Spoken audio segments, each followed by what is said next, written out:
the department's progressing. You know, what's our goals for next month? What's our goals for the next 60 days, 90 days? What does that look like? To be able to provide that community that vision and ask questions and answer those questions so you feel comfortable with the direction we're going.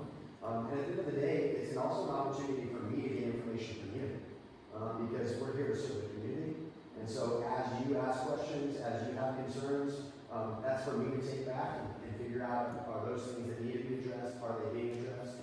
And so the next meeting, whatever that looks like, I can give updates on what we talked about previously, and then also what we're looking at doing here in the future as well. And so we're on the same page, you know, moving forward. Very important. Yeah, I think that's just a necessity. Not only just where we're going, but also the education piece on why we're doing what we're doing. Because there will be some decisions that we made, I'm sure, to a layperson in the community, you ask why we're doing it. It's my job to provide you that answer. You know, this is why we're doing it. This is what the data shows. This is industry best practice. You know, whatever the case may be, it's my job to provide that answer and also provide the education to you on what that looks like and why we're doing it. And so that's a big piece as well.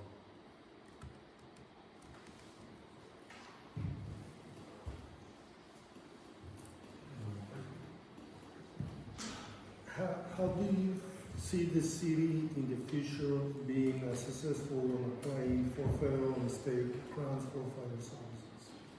How do I see us being successful? By applying as many times as possible. I do have a pretty good track record of what grants require. The majority of the time, you know, the major criteria for grants are what's your fiscal position, what's your position as far as whether it's equipment, whether it's apparatus, whatever you're trying to get, what's its position in national standards and best practice? Is it out of compliance? Is it, you know, in compliance? And then does it meet national standards?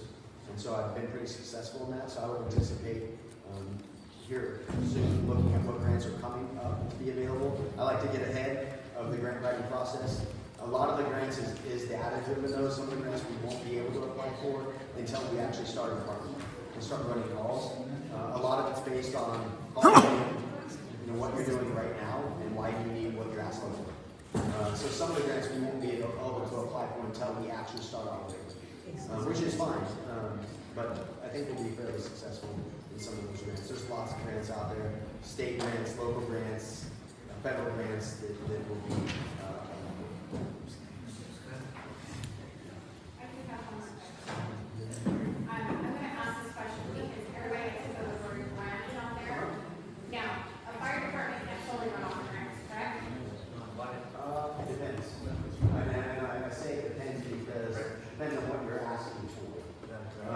Generally, a grant that involves salary is only, for example, a SAFER grant, which is a federal grant.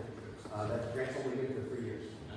So in the planning process of applying for those grants, what should be happening is what happens in the 3 years are we able to afford it? Because you're saving money during the grant period. Yeah. Right? During the 3 years of the grant period, you're getting funding for those positions. And so to plan appropriately, fiscally, for those 3 years, so when that 3 years ends, we're able to keep the positions that we requested is going to be a huge thing. So when you ask, can you run solely on grants? The answer is depends. I think you can initially, but you have to plan for what it's going to look like in year 3, year 4, year 5, fiscally. When it comes to equipment, I think it's a little bit easier. There is equipment that you can buy from grants that some don't have mandatory replacement cycles. It's based on maintenance, and it's based on condition and those things. So there's a portion of it that I would say, yeah, you can, for a certain period of time. Nothing's going to last forever, no matter what we buy.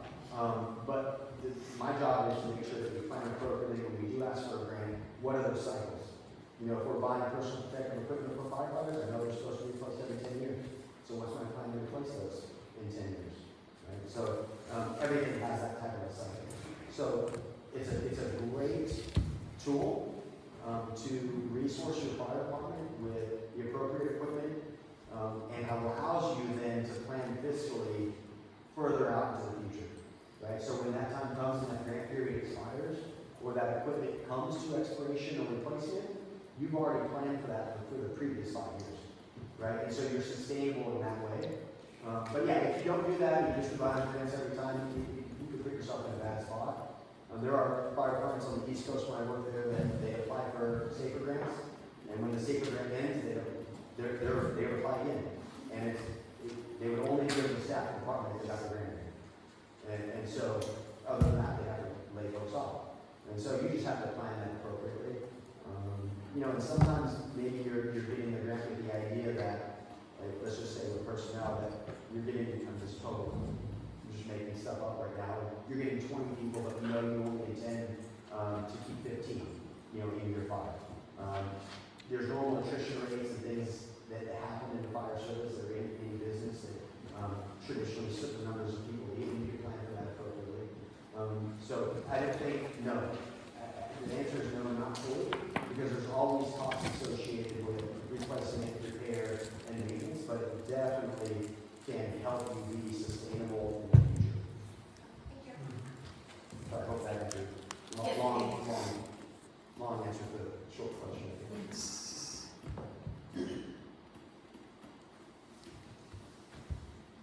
We have time for 1 or 2 more questions if there's any from the public. Feedback helps. We can make sure things are moving in the right direction.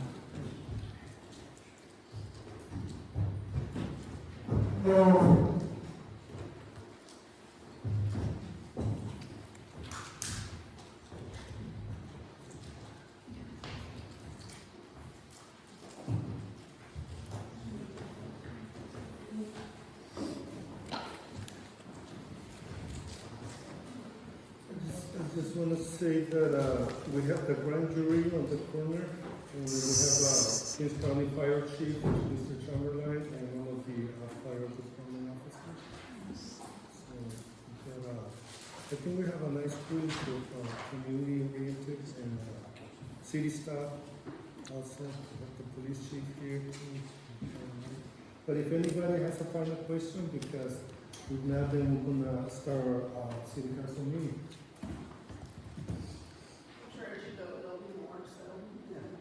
I would expect that, and I welcome those. Sure. Exactly. Thank you. Well, thank you for being here. We're gonna probably Yeah, let's take a 5. IT is bringing more microphones, so they did ask if we could wait a few minutes. we have a 5-minute break then. Chance to say hello. Oh, I get a picture of that too. I'm trying to send the pictures on Teams, but my internet's slow.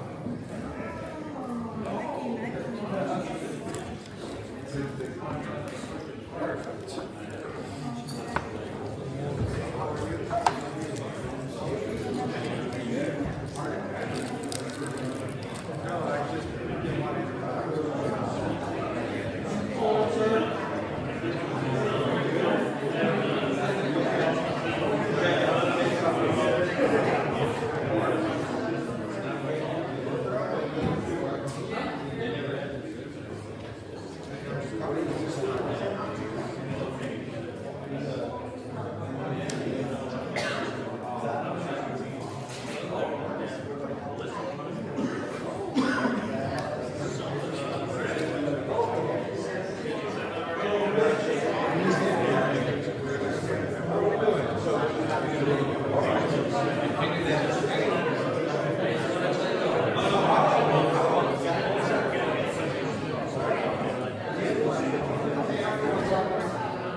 That's his fill-in. He's like deputy city engineer, Diego.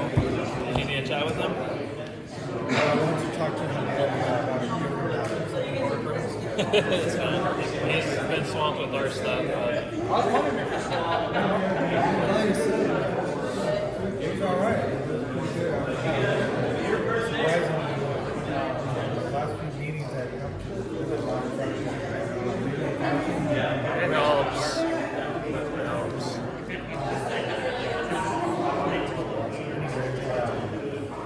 You got me wrong.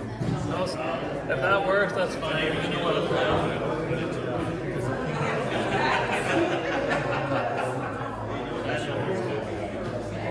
We don't have to disclose what the firm is. Just put that out.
Chris Gunn can log on.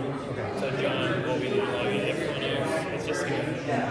Scott's here. I mean, Kurt's over here. Oh, and Four Creeks.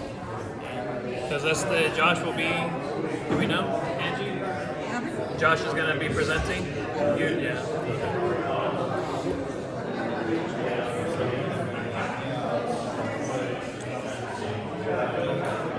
I will respond to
I just saw that email. Did you send it to John?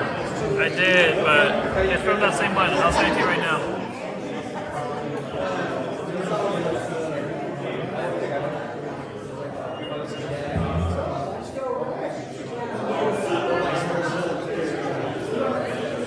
I just sent it to Tesla.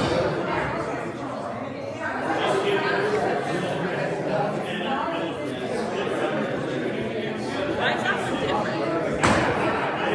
Shouldn't be.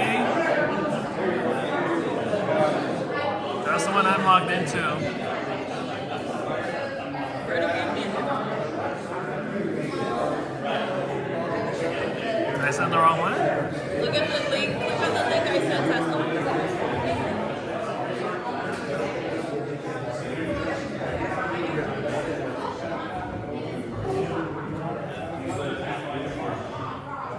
It says admin. Well, that's me logging into the one I sent.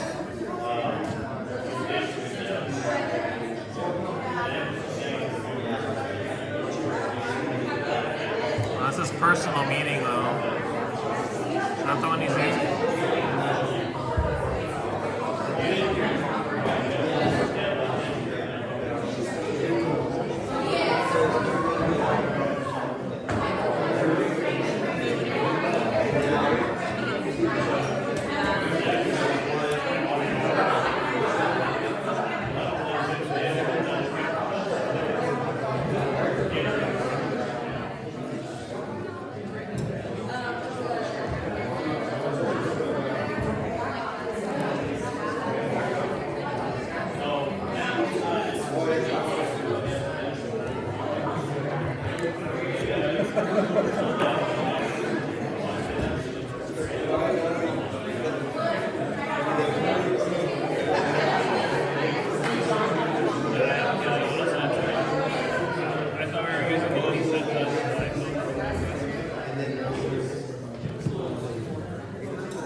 Anybody else supposed to pop on there? Josh, John, that'd be it. It's us. No, Diego. I know, I thought. Diego's presenting.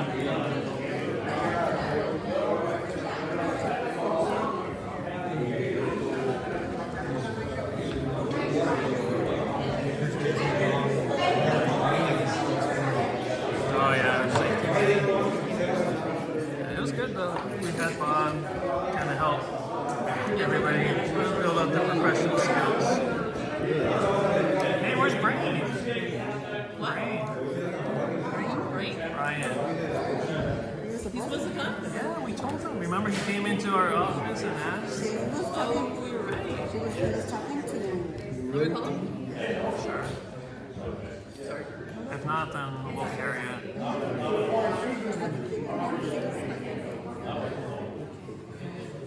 Or if he wants to log on, then. But we told him to be here.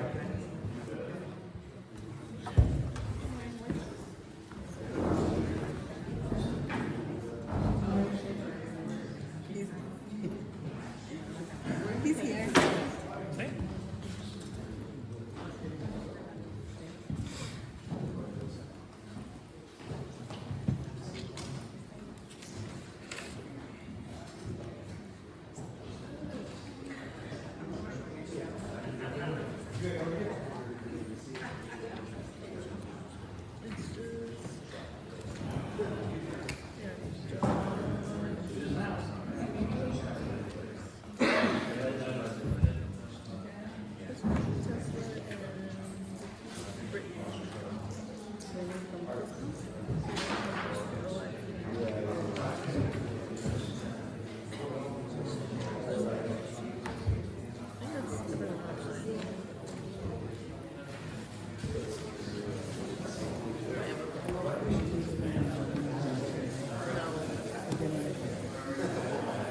And it's not available.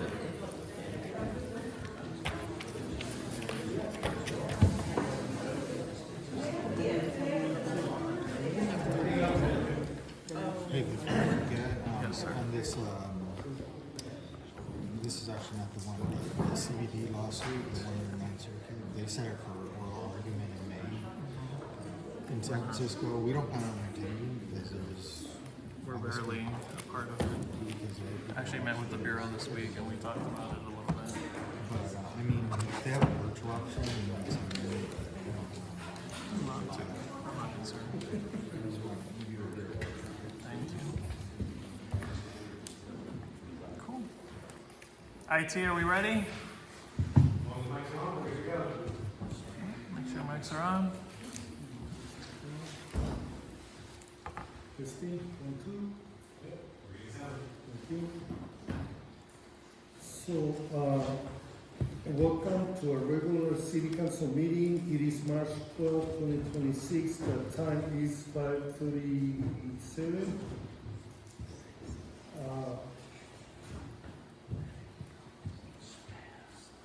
We had a study session. Some of the community were present. We introduced number one candidate for fire chief. He took questions and answered to everyone, council and community members. So with that, I would like to call the meeting to order. And would you please stand with me for the pledge of allegiance?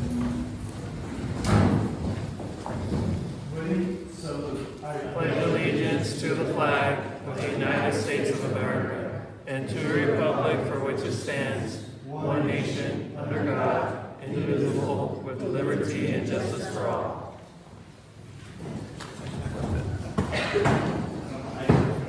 Thank you. And we'll ask our city clerk to please do roll call. Councilman Reynosa? Here. Councilman Verdugo? Here. Councilman Hernandez? Mayor Pro Tem Gomez? Here. Mayor Preciado? Here. For the record, we have a quorum, everyone is present. Would you also read the statement? Government Code, Section 54952.3, the members of the City Council successor agency are entitled to receive a total of $450 per month due to their serving on the city council.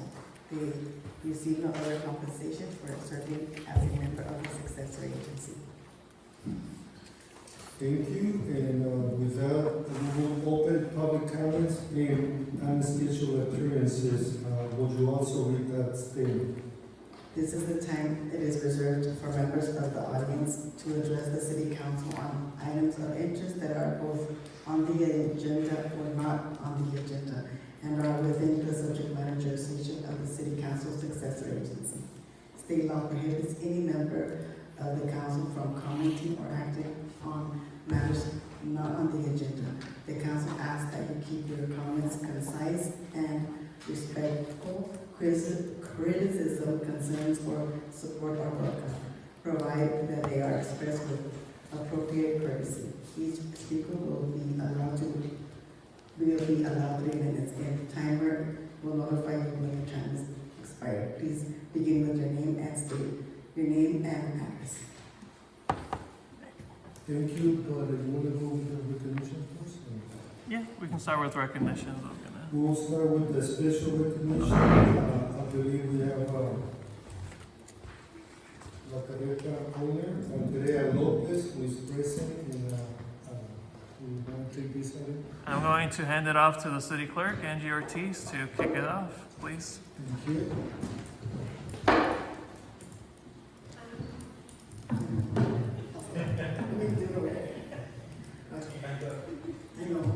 I would like to thank Mrs. Andrea Lopez for serving the community for 20 years so like I got it. I love her food and we're grateful for her and also her family because they served her as her helper behind the scenes, so it was really nice. Le quiero agradecer por todos sus servicios aquí en la comunidad y le queremos dar este reconocimiento a usted, a su familia, la familia Montoya y la señora Andrea López. Si quieren,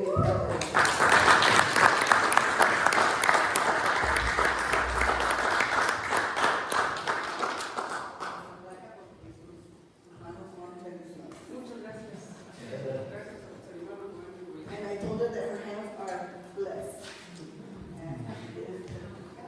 And family, come on. Take a picture, everybody. Come on, family. Yes.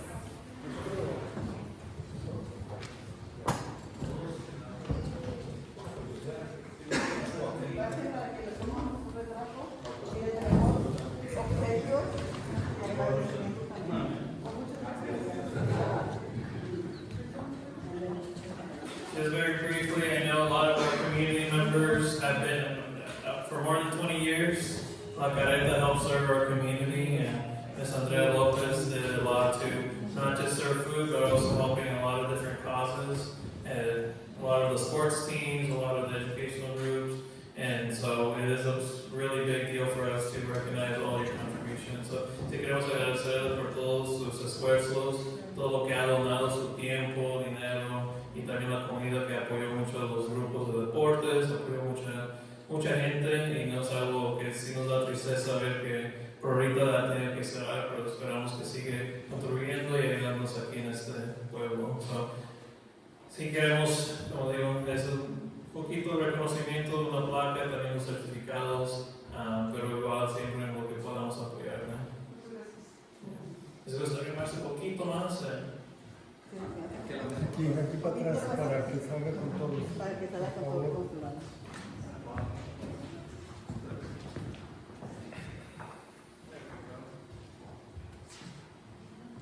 ¿Listos? 1, 2 y 3.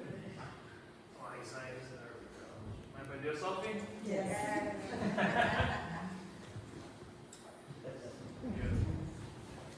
Gracias.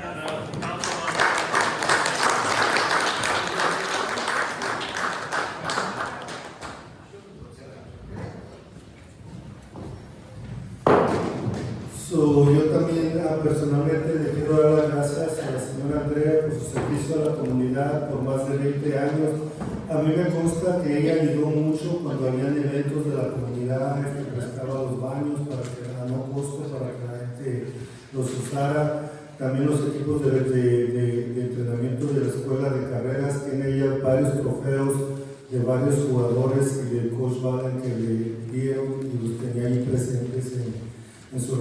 bastante la carreta. So, agradecemos y no sabemos lo que el futuro le depara. Nos comentó que no sabe si va a volver a abrir, va a depender de la administración de los dueños del local, pero esperemos que en el futuro, cualquiera sea la enmienda que tome, le deseamos un gran éxito y sabemos que cuenta con nosotros y contamos con usted. Muchas gracias por su servicio a la comunidad de Arenal, de parte del alcalde y el concilio de la ciudad y la comunidad también que lo agradece de corazón. Muchas gracias.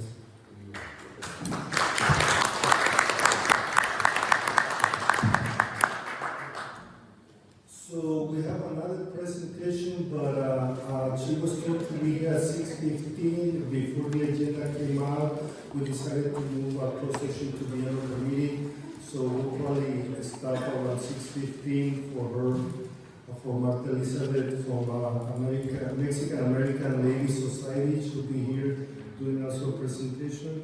And then I do have John Wilson. John Wilson. Public comment.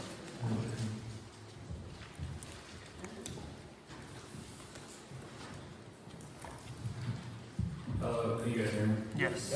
Hey, so thank you for letting me speak today. I'm the new fire marshal for Kings County. I've been with the department about almost 11 years, in July 11 years. I worked in Avenal back in, I think, 17 through 19, so I was out here, so I see a lot of familiar faces, so that's a good thing.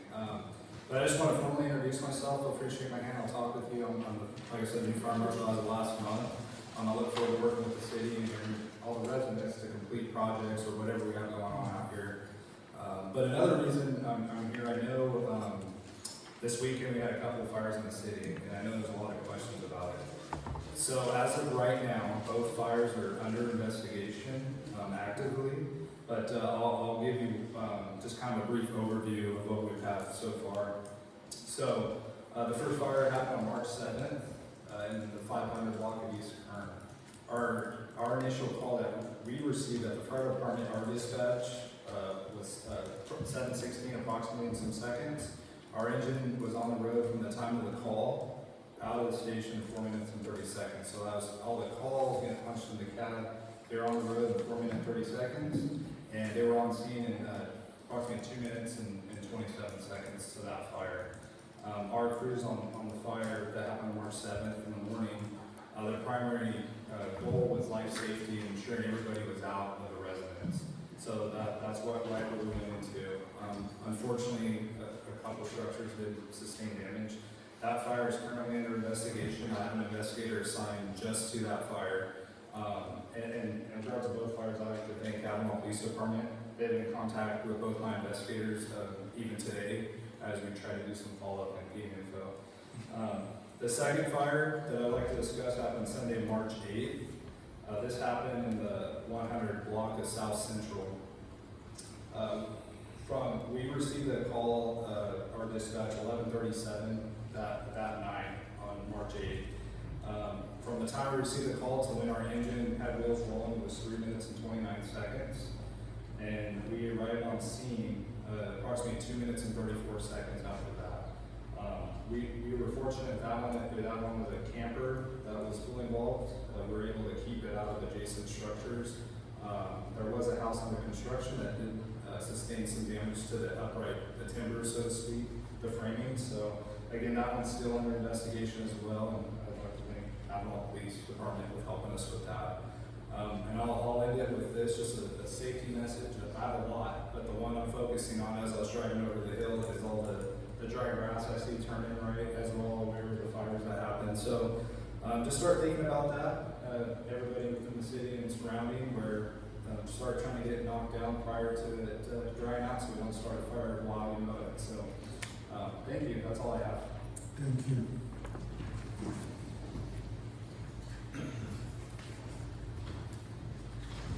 Next. That's all of public comments that I have at this moment. Thank you. So, seeing no other public comments, we'll close public comments and continue with the regular agenda. Mr. Mayor, before you move on to the next item, I do have a request. Go ahead. Hand me the mic real quick. Thank you, Angie. Yes, I would like the council to consider adding an item to closed session as an emergency item. I was made aware of some very disturbing information last night, so I am formally requesting the council to consider adding an item to closed session that would be threat to public safety or facilities, which would fall under Government Code 54957. It would be consultation with police chief, director of public safety, and city attorney, and/or city attorney. Okay, so I make a motion for council to consider adding this emergency item to closed session. Is there a second? I have a second by Mayor Pro Tem Gomez. Can you go vote, please? Councilman Reynoso? Yes. Councilman Verdugo? Councilman Hernandez? Mayor Pro Tem Gomez? Mayor Feliciano? Yes. So we have a 5-0 vote and we Keep it have that way here. items for the closed session agenda. Thank you. Thank you. And with that, we'll take over to item number 4, and that is the consent calendar. So as we all know, all items listed under the consent calendar are routine and approved only and are enacted by one motion or action. And we do have A, B, C, D, and E. Are there any questions or comments from council? Yes, couple Go ahead. after reading through my packet and reading, public statements that were done last month, there was a public statement that was left out from the packets. And that's a public statement from the city manager, Anthony Lopez. And the statement needs to be added to this statement that Mr. Verdu, me, Councilman Verdu, was having private meetings at my house for legal. That needs to be added to this. To the public minutes? comment, to the minutes from last month, from the last meeting. It should be on here, and I'd like to see that brought back next month with that on there. Also, I see the ratification resolution 2609 expressing support for the Dignity Act, HR 4393. I just wondered why this is on there. I think we approved it last month, and why does it need to be ratified? It was approved last month too. And it's not in my packet either. I can speak to that real quick. Right, so as standard practice, what the council has done under the advisement of the city attorney is that when we do have an emergency item, to bring it to the next following meeting, it can be put on the consent calendar as for ratification. So the resolution is there, not the full item. So I do apologize, but it's just, again, to ratify the action itself. Okay. So we don't see changes according to information given. Also need to approve this, but with the changes that need to be added on. I will make one comment. Go ahead. Where staff is looking right now, I don't know if those comments made by me were at the last meeting. We'll have to, I would ask council to maybe accept the minutes, and if there are comments that were left out, then those can be amended once we review. And we'll be sure to bring that back. Either way, that would be. We can still approve the minutes, even though he pulled that item and can come back, but we can still go ahead and approve the minutes. I didn't pull it, I just wanted them to add that to the minutes. So, I guess the way it would be done is to pull the minutes out, approve the balance of the consent calendar, and then take up the minutes separately. Mr. Councilman Verdugo says he didn't pull the minutes, but because there's a discussion about it, it's appropriate to have it considered separately. I move to approve, to pull that, those minutes. Number 8. 4A.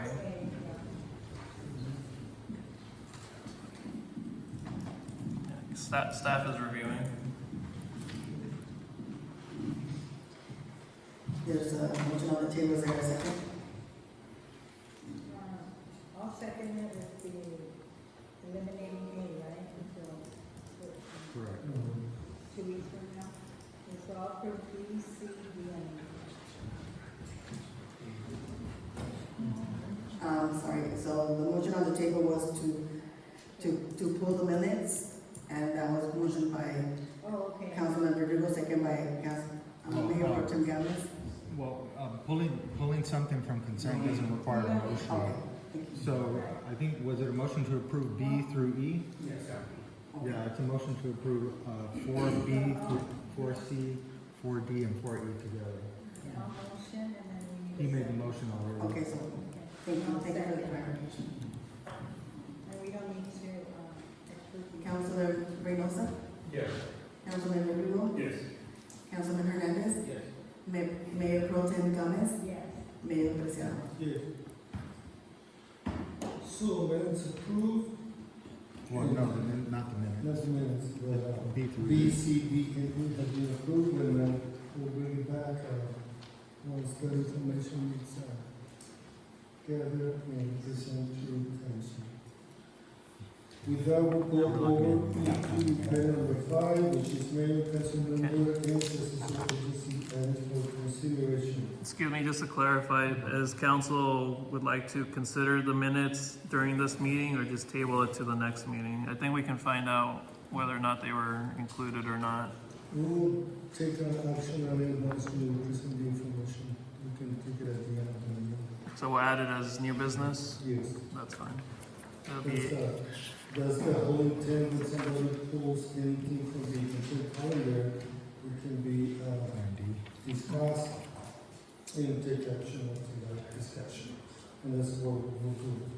If that information is available to us. If not, we'll wait until next meeting when that information is provided by staff. Okay, so. Item number 5 is to consider approving employee agreement with J.K. Fresno County for position of fire chief. And Mr. Lopez will take this item into discussion. thank you. Right. All right, just give me 1 second, get all my notes together.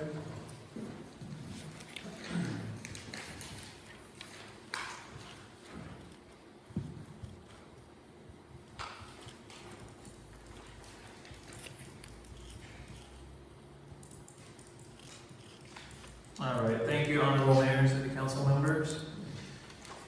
So, as council and the community are aware, on September 11th last year, the city council formally established the Avenal Fire Department through the fire ordinance that was adopted.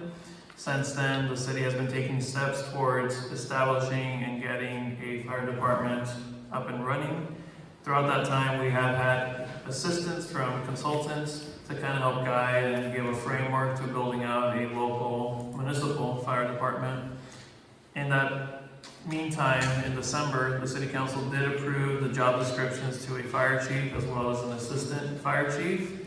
And once those descriptions were approved, staff did go out and begin the recruitment process. Recruitment involved publishing a flyer, involved reaching out to the Fire Chiefs Association, having them publish it through their network, published it on LinkedIn. We also published it on government jobs. Through that process, we did receive a mix of up to 18 applications, both for fire chief and assistant fire chief.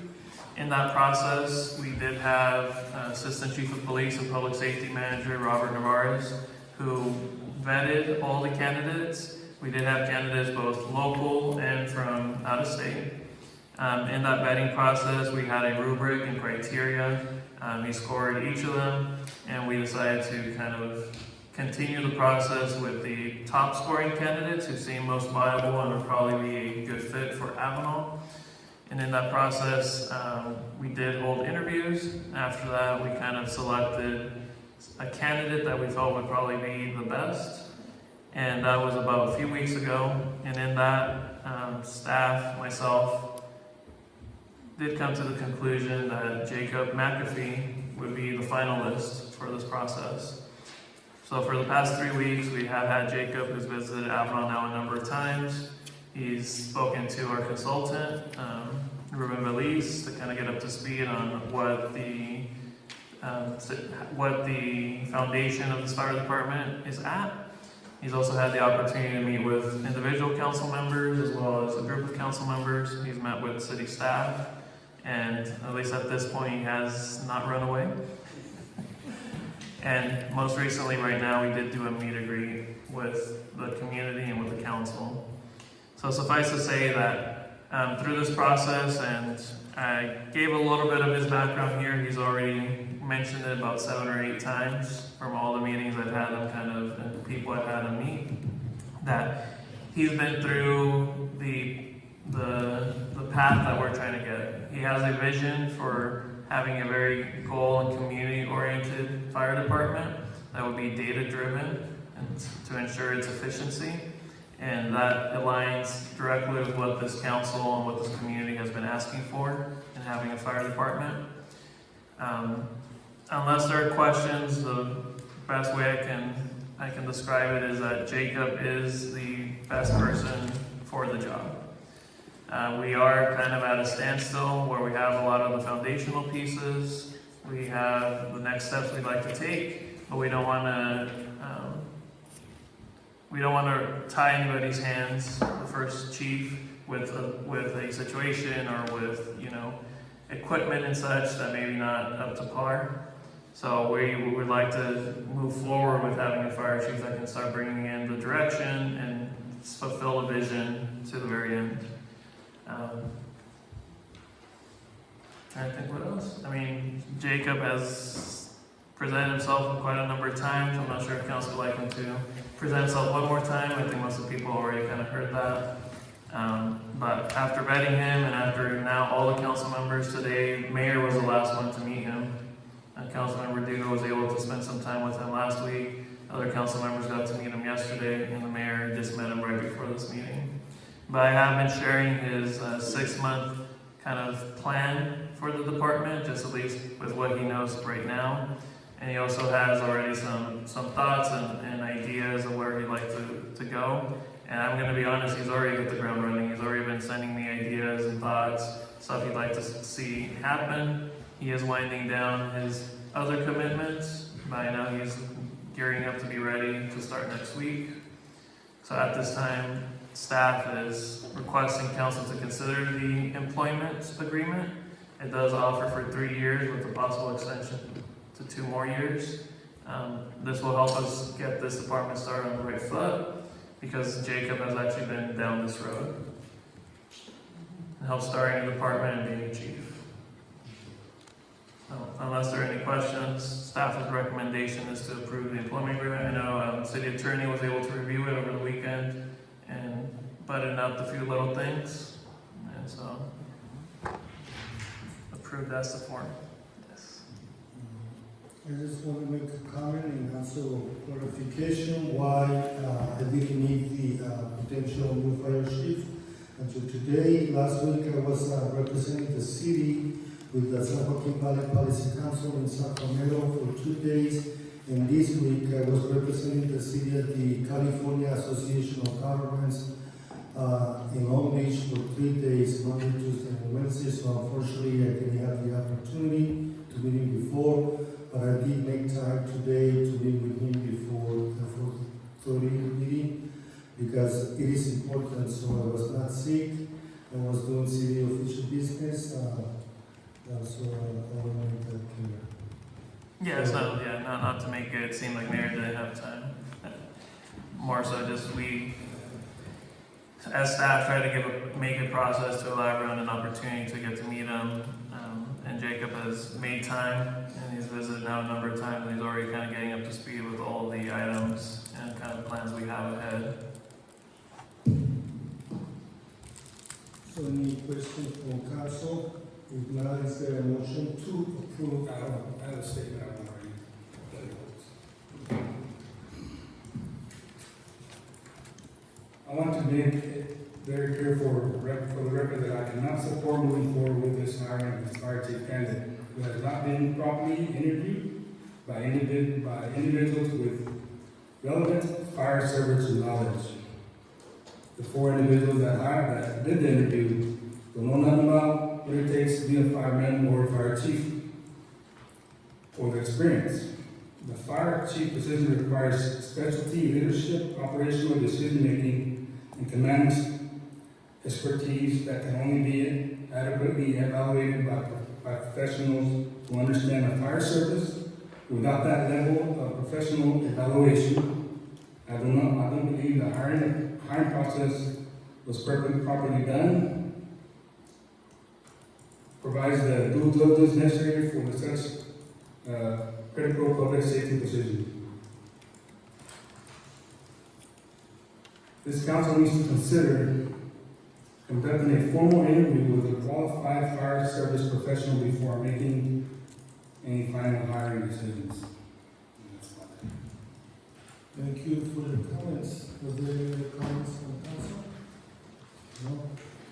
I will just reiterate something I have mentioned many times before, and I know some community members may recall that when the city decided to move forward with starting a police department, that there was a long midnight meeting with the council, former mayor Cassida, and the city manager would recount many times that they made a call at 2, 3 in the morning to then Jack Amoroso asking him to help start the department. I'm not sure what the vetting process or what interview process may have started. I know we started with the chief and then moved forward with hiring and then figured out the building and then figured out all the different pieces to that. So I don't believe there is one specific way that anyone can start a new department or start police or fire department. Councilman Verdugo's concerns are noted, but I would say that between all the staff, between the council that also had a chance to meet with them, his long resume, Chief Navarez also doing backgrounds and cross-referencing all the references. I do believe that he's still the most qualified person, and there's a reason why he's visited Avalon a few times. He's gone to meet the staff. I believe he understands the mission and goals that align with what we're trying to do here. You know, I'm not trying to say that he doesn't know anything. What I'm trying to say is he wasn't properly interviewed by professionals that know what it takes to be a fire chief. Those 4 individuals that did the interview don't know nothing about fire or what it takes to be a fire chief. That's my big concern. That needs to be properly done. I think Ruben Velas was part of the No, it wasn't. hiring. No, it was not. No, he was. But just to make another point, you know, in these cases, just like with the chief of police and with all other staffing, it is the city manager's duty to go out and do the recruitment process and the selection. Now, of course, it is for council, with this being an employment agreement, to approve or ratify such agreements. But it is the city manager's duty to select and execute the process. It's not the first time we selected a high-level individual. Robert Navarez, I didn't ask other police chiefs what they thought about him. Chief Velasco, we didn't have other chiefs come. We had Chief Navarez help with that. So, there is no one way to do this. I'll concede to that, but I do believe that we are doing the best process with the best interests of the community. Do we have a motion? I just would like to say that when the community is moving forward, the community elects a council to represent their voice and their concerns. And we evaluate the concerns, each one of them, that was to get to attention. I did see his resume before I went to Sacramento last week, so I can say that I feel comfortable with his background, with his expertise in creating a new department from zero to the top in Fresno. So the one thing we cannot do as council is micromanagement.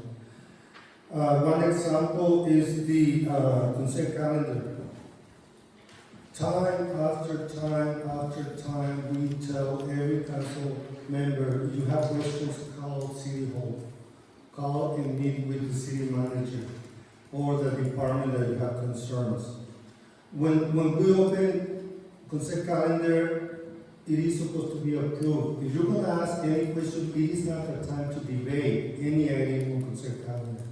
So you just put it out for discussion, and then we can vote on it once the discussion is done.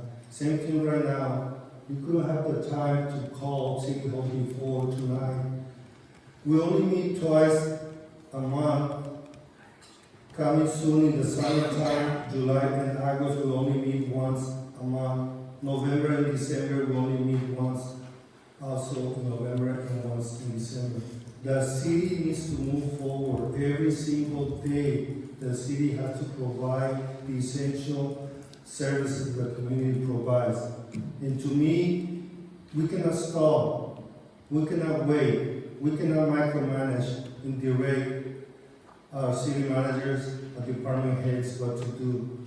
They're there for a reason. They're there because they know their job and if they know that they better make the right decision for the community. The best right decision for the community. So with that being said, I believe we are ready to take action. I have one more question. If you allow me, Mayor. Go ahead. Just so we have everything clear, since we're on the topic now, because afterwards it'll be more difficult to discuss. I mean, Councilmember Duga, is there a specific concern? I just told you, he wasn't properly interviewed by somebody that knows about fire. 4 individuals did not know nothing about fire. You could, I could do an interview with pulling stuff off of, pulling stuff from other fire departments to maybe ask or whatever, but it's not proper. It's not proper. He's got to be interviewed by somebody that knows about fire. You don't know nothing about fire. You don't know nothing about fire. Fire chief don't know nothing about fire. Maybe that's Griselda. So how can I sit here and approve something when none of you have fire experience? Like you tell me that. I mean, this resume is good. I've read it. I went through it. And we need him out. But the concern is The interview was not properly done by professionals that need to ask him proper questions. what would be the proper question? No, I'm not a fire chief. Neither are you. Neither is assistant city manager. Or the other two that said I'm not interviewing. Correct. Okay. But There's what- no buts. That's it. I fail to understand how having someone who is a professional, how do we vet their qualifications? Just because they've had the title? Because he's had many titles. He's been a chief. Are you discounting his qualifications? I just told you I know. Because I read his resume and me and talked. We had a good conversation. Yeah, how come we didn't get those concerns before the meeting? Because We're getting off topic, can we go back to the meeting, please? It is on topic. I would like to make everybody aware of what's going on. Not behind closed doors. You know, lastly, we need to keep moving.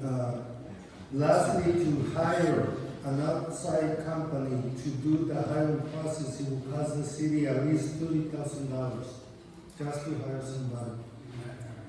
And if we don't trust our own staffing, our own management, and we want to do micromanagement and tell them what to do, to me, that's not a way to be a good leader, a good, responsible city council member representing the community. You know, exactly. That's my opinion. The same way that your opinion matters, and we respect your opinion, but we need to move forward. So with that being said, I do make a motion to approve. What's the resolution number? 2025-13. So I make a motion to approve resolution 25-13. It'd be 14, sorry. Because B was a consent calendar had one resolution. 14. So the record resolution 2025-14. So is there a second?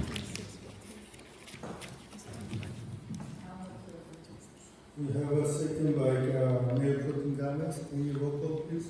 Just for clarification, it's 2026-14. And roll call, I'm gonna say is Councilman Reynosa, Yes. Councilman Verdugo, No. Councilman Hernandez, Yes. Mayor Pro Tem Gomez, Yes. Mayor Preciado. Yes. For the record, resolution 2026-14 passed by a vote of 4 in favor, 1 against it. Thank you. We then will hopefully continue with the speeding meeting. Thank you, council. And congratulations. Since last year, in April, we've been vigorously trying to get this fire department going. So I'm very proud of our staff, okay? They've been diligent about hiring.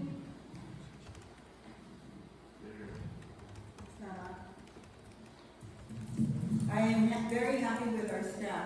They have been very diligent about, since last year, since we focused the county opened our eyes that yes, we can open our own fire department, okay? They brought it to our attention that yes, we can open our own fire department.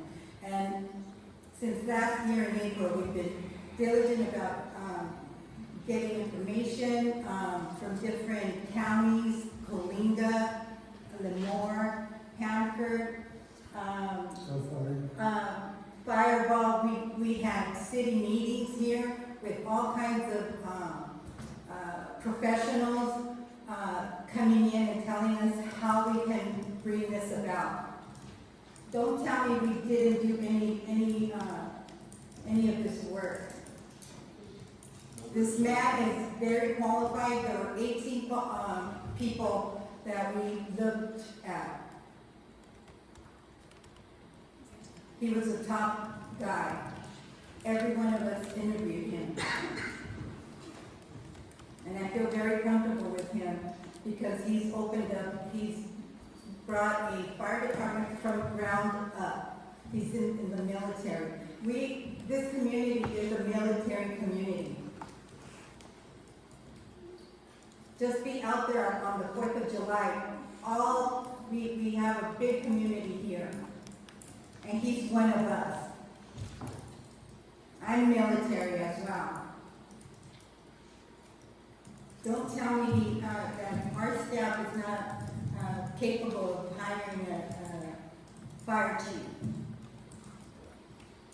Thank you for your comments, and we need to continue. We'll go, congratulations again.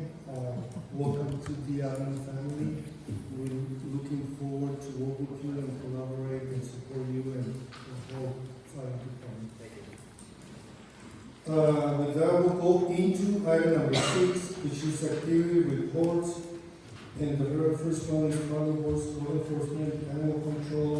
And that will be given by Scott Davis, County Board's Director.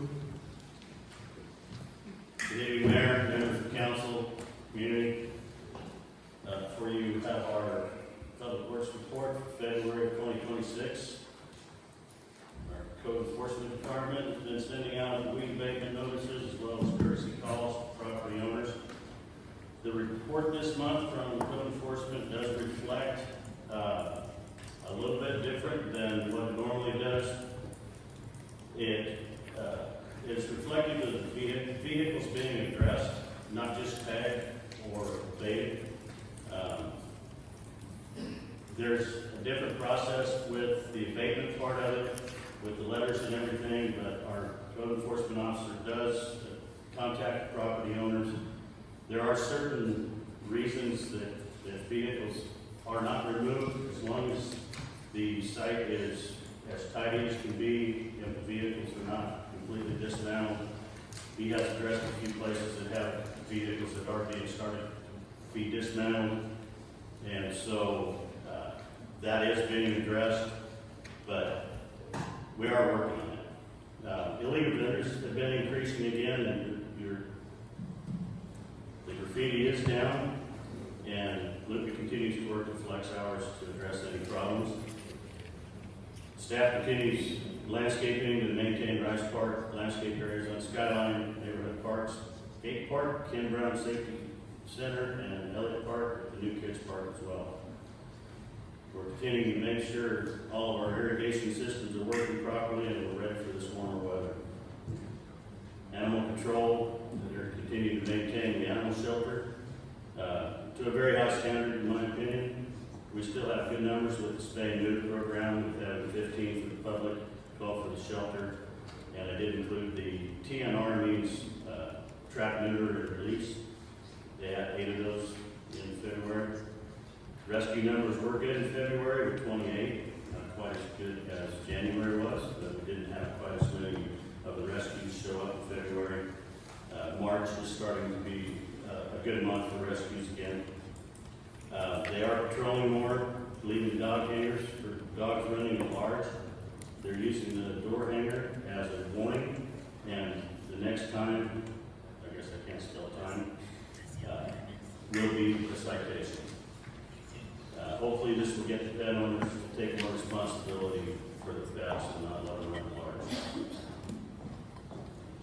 Streets, we continue to maintain our city streets, signs, flags, and banners, putting together a list of sidewalk areas that need to be replaced, so we can look for some, get quotes to have them fixed, and we continue to work with the city engineer for upcoming projects.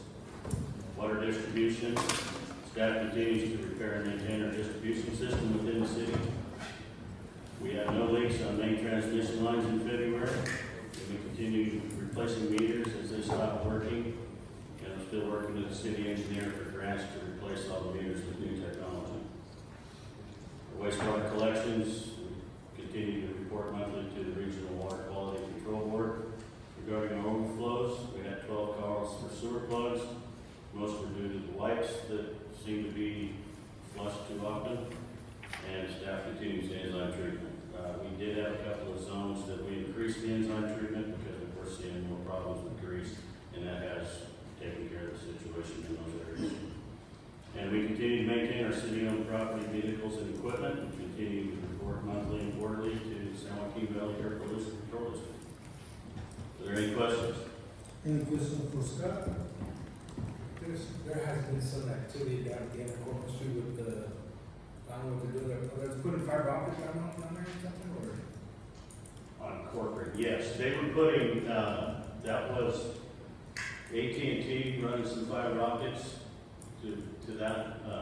They applied for the encroachment permit. We did have, in fact, as soon as it happened, I got 3 phone calls that they had hit a water line. And what it was, when they put the new development in, they put 2-inch water services over to where they thought they were going to put landscaping. Through all of the process of the site planning and development, we continue to tell them that we're not going to have landscaping outside of those concrete retaining walls. And they went ahead and installed water lines to that. And that company did hit that 2-inch water line that was supposed to be for landscape service. We were able to get the water shut down rapidly. We fixed that line, and they actually helped us dig that up, and they patched the pavement back for us with that line. And it was just a line that we never thought about trying to locate because we'd forgotten that they had installed it. So, but it was pretty minor, 2-inch service line. We were able to have it repaired. We did have disruption with water service to Ventura and Orange Street for about 15 minutes because we discovered there was a valve that when the facility went online with all the new housing and people moved in, there was a valve closed at the end of Kern at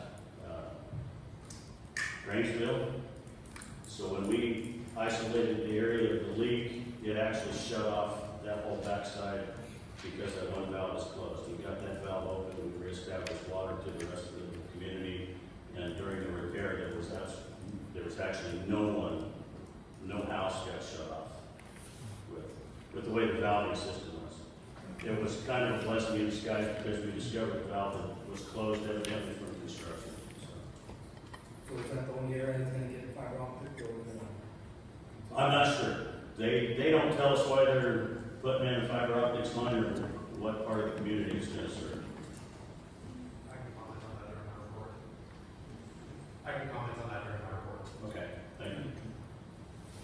Any other questions for staff? I have a couple. One of them, I want to condemn the animal control shelter for being able to adopt 25 dogs. That's really. They went to rescue. So normally when rescue picks them up, it's because they have that many that they're very certain they can get adopted out. We're just not sure how soon they get them adopted out, but they know that they can take as many dogs as they're certain that they can get adopted. But I also believe it is a good way of keeping the capacity of the shelter to a minimum. Like right now, 28 remaining will be 53 instead of 28. So I think that's a good effort for them, reaching out to the people that rescue people. I think there's a really good collaboration with them, communication, and it's been very, very successful. So we'll please let them know that they're really doing. I also know they're having volunteers helping them on weekends and Saturdays. We haven't had a lot of volunteers come out, but our part-time kennel technician is working Saturdays and Sundays. She works 6 hours each day, and so that has allowed our on-call person not to have to go clean the shelter and feed dogs, and it's working out very well. We're going to let her get comfortable with being there, working the shelter on Saturdays and Sundays. So when people do want to volunteer, we will allow 1 to 2 volunteers coming in on the weekends while she's there. The other thing is we will restrict it to female volunteers only. We will not put a female in a situation where there could be a problem. So our volunteers for the weekends will be female only. Good practice. The other question I had regarding vehicle abatement program. I know for a fact that not too long ago there was a car parked on El Palmar and apartments. That car was caught on fire. It didn't have no rims. It was on cement blocks. So when I called about that car, it was removed almost immediately, the same day, I believe. But the question that I have, we just had a county, Kings County vehicle abatement meeting. It meets quarterly after the regular car meetings and Kings County Association of Governments and Transportation Policy Committee. But it's been brought many, many times that I guess the city is in a program with all 4 cities in the county for a dollar close to DMV. And then the county has a fund where when the city does vehicle abatement, I believe it gets reimbursed according to that funding. So according to the records that they have, we haven't had any reimbursement on vehicle abatement in the last 4 years. At least 4. Yeah. More. Yes. So I would like to bring that to the attention, so when we have that into that situation, make sure that we get reimbursed, because that money just standing there, and I believe we have now, if I remember properly, about $22,000 that can be used for that purpose. And when we had both code enforcement officers, there was more time to do those type of abatements. We did file with the county for the reimbursement for the towing, which right now Lupe is writing up a synopsis of everything that it takes to get that abatement. We are still aware that the county does have that reimbursement program, and we're going to try to get back into that direction, giving him a little bit more assistance and being able to get back into that program. So it's not necessarily the fact that it costs us money to have the vehicle towed, it's the amount of time that it takes. So we're working on streamlining that and being able to get back into getting those actually towed and abated. Okay, are there any questions for Scott? Knowing that they're transporting so many animals out of the rescue people. So if I need them somewhere, you know, I know it'd be a good opportunity to maybe look for grants, maybe to buy a new transportation vehicle for them to take that many animals to where they need to go. So it's kind of a rare occasion that we wind up meeting with somebody. A lot of times it'll be up by Harris Ranch. There's a couple of rescues that actually send a plane. We did purchase a van from Fresno Police Department. It is at Mako right now. So it's a van very similar to the one that City Hall has, that we've got parked back there. And we are planning on having that, if not only to meet with the rescue people, but then that way it leaves the truck in town for patrol when they have to take animals to the vet for a spay and neuter or any kind of medical situation. So that is in the process. We should be seeing that van next week, and then we're going to line the inside of it with I'll just say rhino liner. Same type of material, and it looks like it will be able to hold about 12 transport kennels. So we do have a van. We are working on getting it painted. It was one of those paint jobs that always flakes off as you're driving down the road. So the whole top of the van is basically kind of rusted up. But we're trying to dress it up. We'll get some stickers on it, and we will have a transport vehicle for that to keep the main truck in town. Thank you, Scott, for your review. Roger, thank you. So I would like to take the opportunity now to announce Marta Elizabeth from Mexican American Aid Society is here present. So you can, because she comes from the Fresno area, so she may have to go anytime she will be. So we'll tell you, can you come? Yeah. I need a mic. Thank you.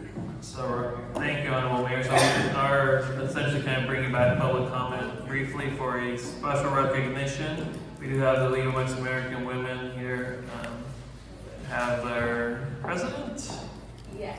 Yes, the President Marta Elizabeth Hernandez, who has been a big supporter of our community, has been getting involved. She helped spearhead the soccer clinic last summer, and now she's here to kind of circle back on a trip that a lot of Central Valley leaders, elected officials took to the city of Mexico DF. Won't steal your thunder, Martha, but just recognizing the accomplishments and contributions of one of our very own.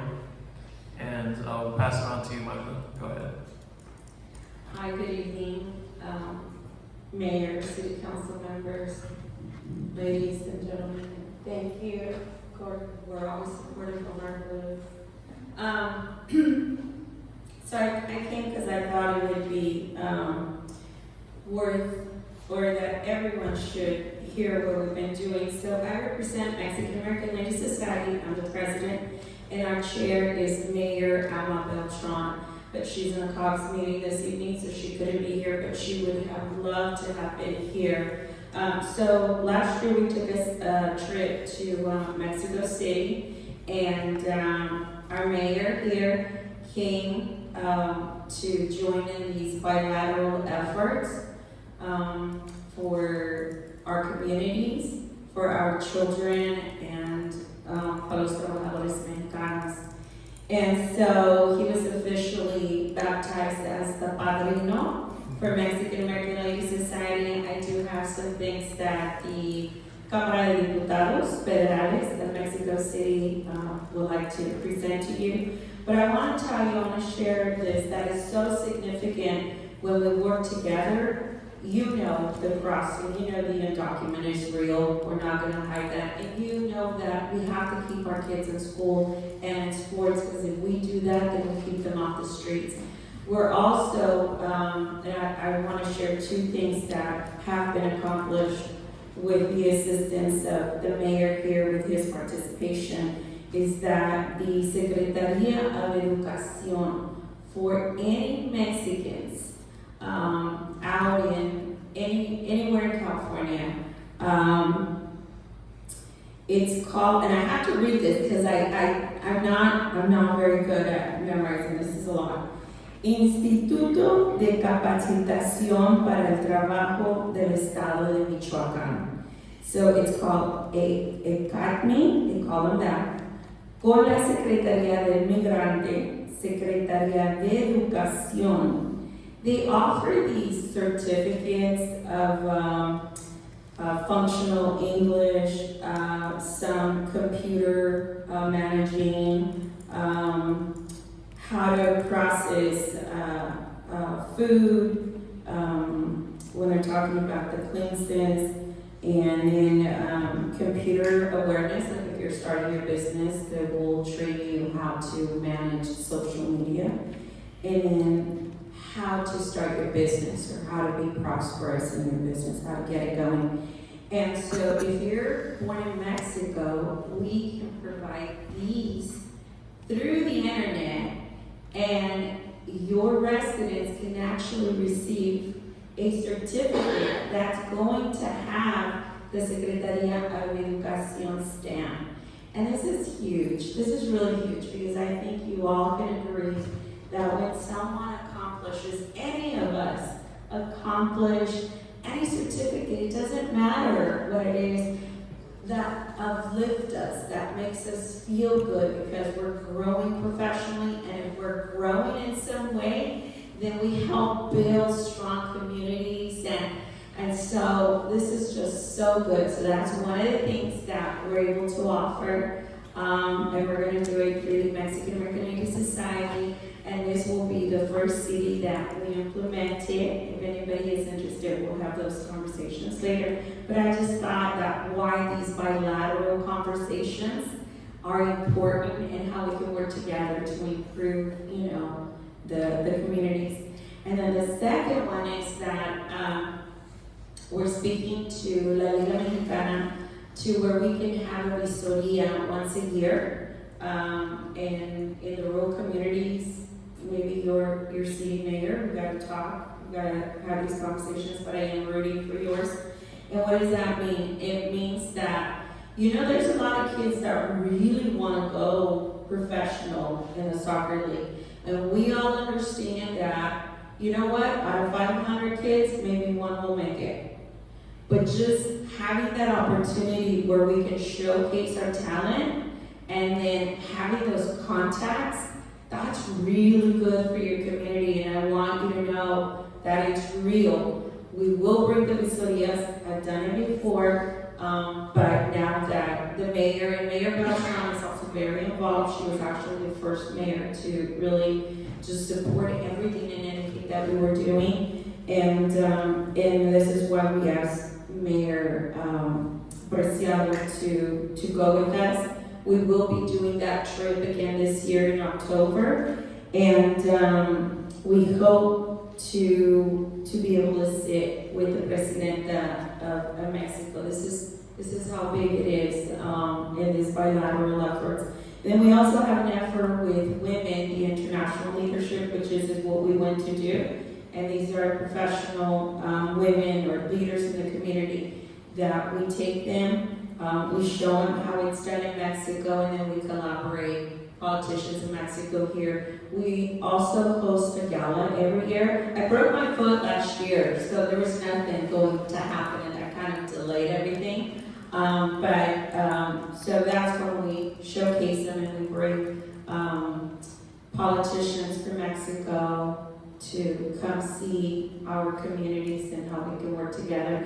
But I do want to recognize the efforts of Mayor, because I know it wasn't easy on our way back. Our flights were delayed. There was no flight to get us back. It was a mess. But we stayed strong, and his spirit was always like, okay, what do we do? How do we work together? And so I want to recognize you. I want you to know that I have something officially from the Cámara de Diputados, from the Presidenta of la Cámara de Diputados, to acknowledge you. So if you don't mind coming over here and mic, because I want to show you, because I want you to be able to have something in your community. So this one is a letter. See, and this has the seal it has a seal, so if you open it, it actually has the seal of the Cámara de Diputados. And this is just thanking you for your participation. And I like to read this one at the bottom. It says, su participación será fundamental para enriquecer este encuentro, considerando un espacio histórico de colaboración y fortalecimiento de los lazos internacionales entre México y Estados Unidos. So this one is for the picture 7.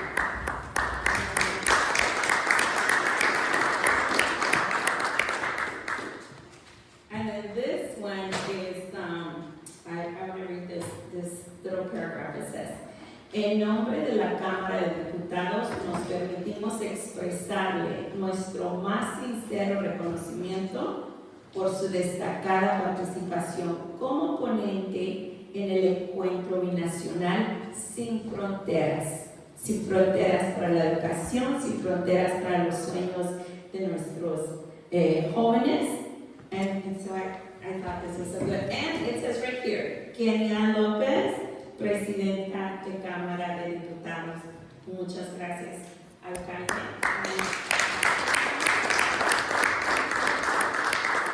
And this is a certificate for the dialogue y el encuentro sin fronteras. So this one is from Diputada Federal Mónica Elizabeth Sandoval. And then this one is here from el certificado de reconocimiento igual.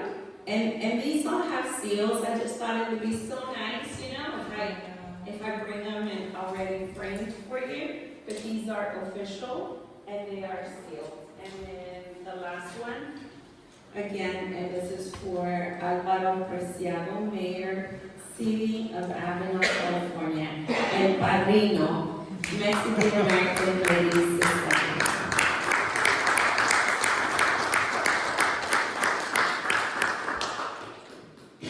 So, I just want to say that it was an honor for me to represent Avenal, and they go to Washington D.C. I've been at the White House. This time I was at the Palacio Nacional in Mexico City.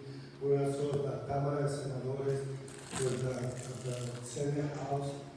So I was able to be a keynote speaker with other leaders from the Central Valley. We have people from Bakersfield, from the northern part of California, the Central Valley.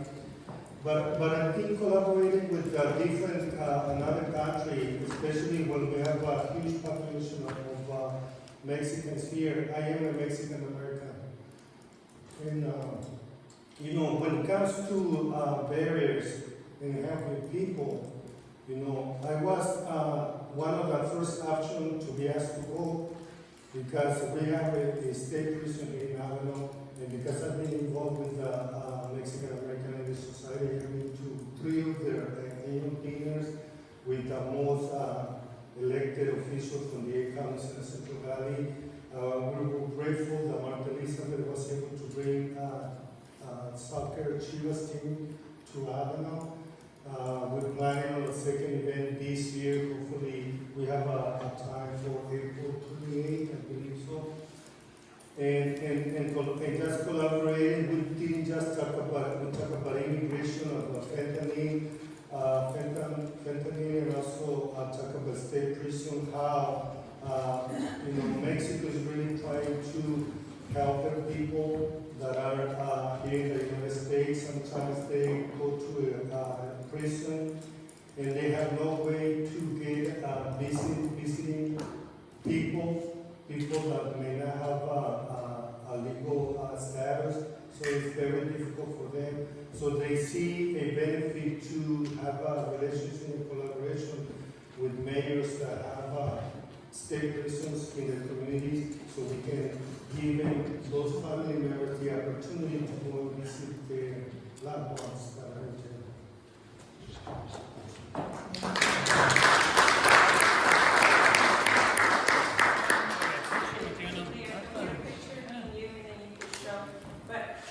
I want to say thank you so much for allowing me to present these to the mayor, because sometimes people don't know what the mayors are doing, or, you know, what your elected officials are doing. Mexican American Legacy has been around since 2012. We didn't really go officially until we realized really the power of collaborating and the bilateral relations. And so I thought it was unique to know what we did in Mexico City and how that even brought back some positive things for your communities and for your residents, and you know, for Mexicans, because obviously right is Mexico, so yeah. But thank you, thank you, thank you, thank you. And do you mind taking a photo with me and then holding those so I could send that? Gracias, el honor, sí.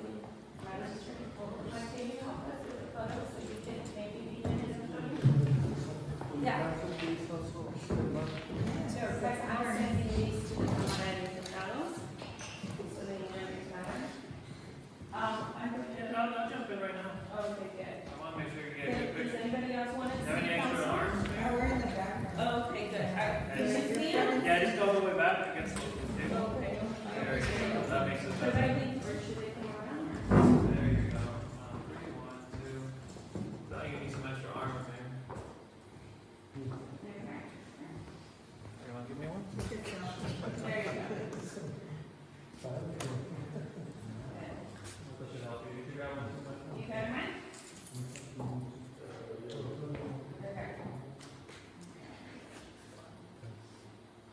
Okay. No, you're good. You're good.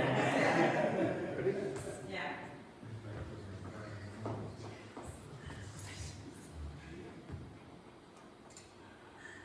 Right. All right. No, thank you, thank you. Oh, no, thank you. I love to invite you guys to be part of Mexican American Institute. I'll be here.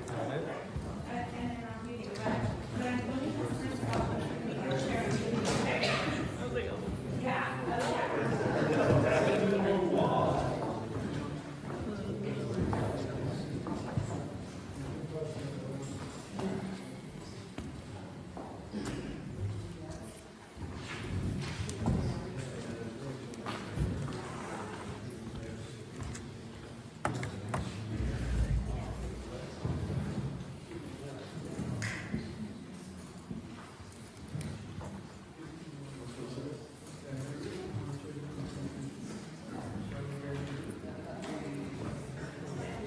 The engineer's report. Yeah. So part of 6A, we have also under 1A city engineers activity report, and usually Javier received, but I believe we have Diego. Diego to present in his report. So,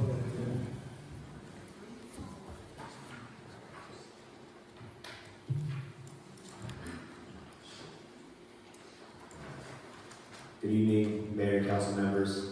Gio Corvera, Senior Engineer with A&M, looking for in lieu of Javier this evening to provide an update for the City Engineer. Next slide.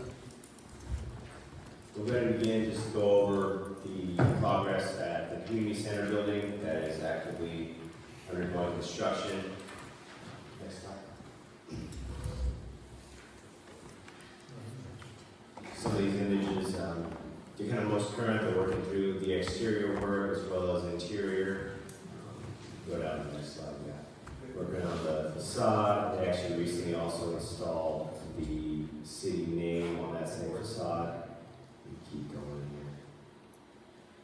So we have that. Things are really moving forward. We have a lot going on as well in the interior as well as electrical. That's moving ahead. You can see the images here. We keep going.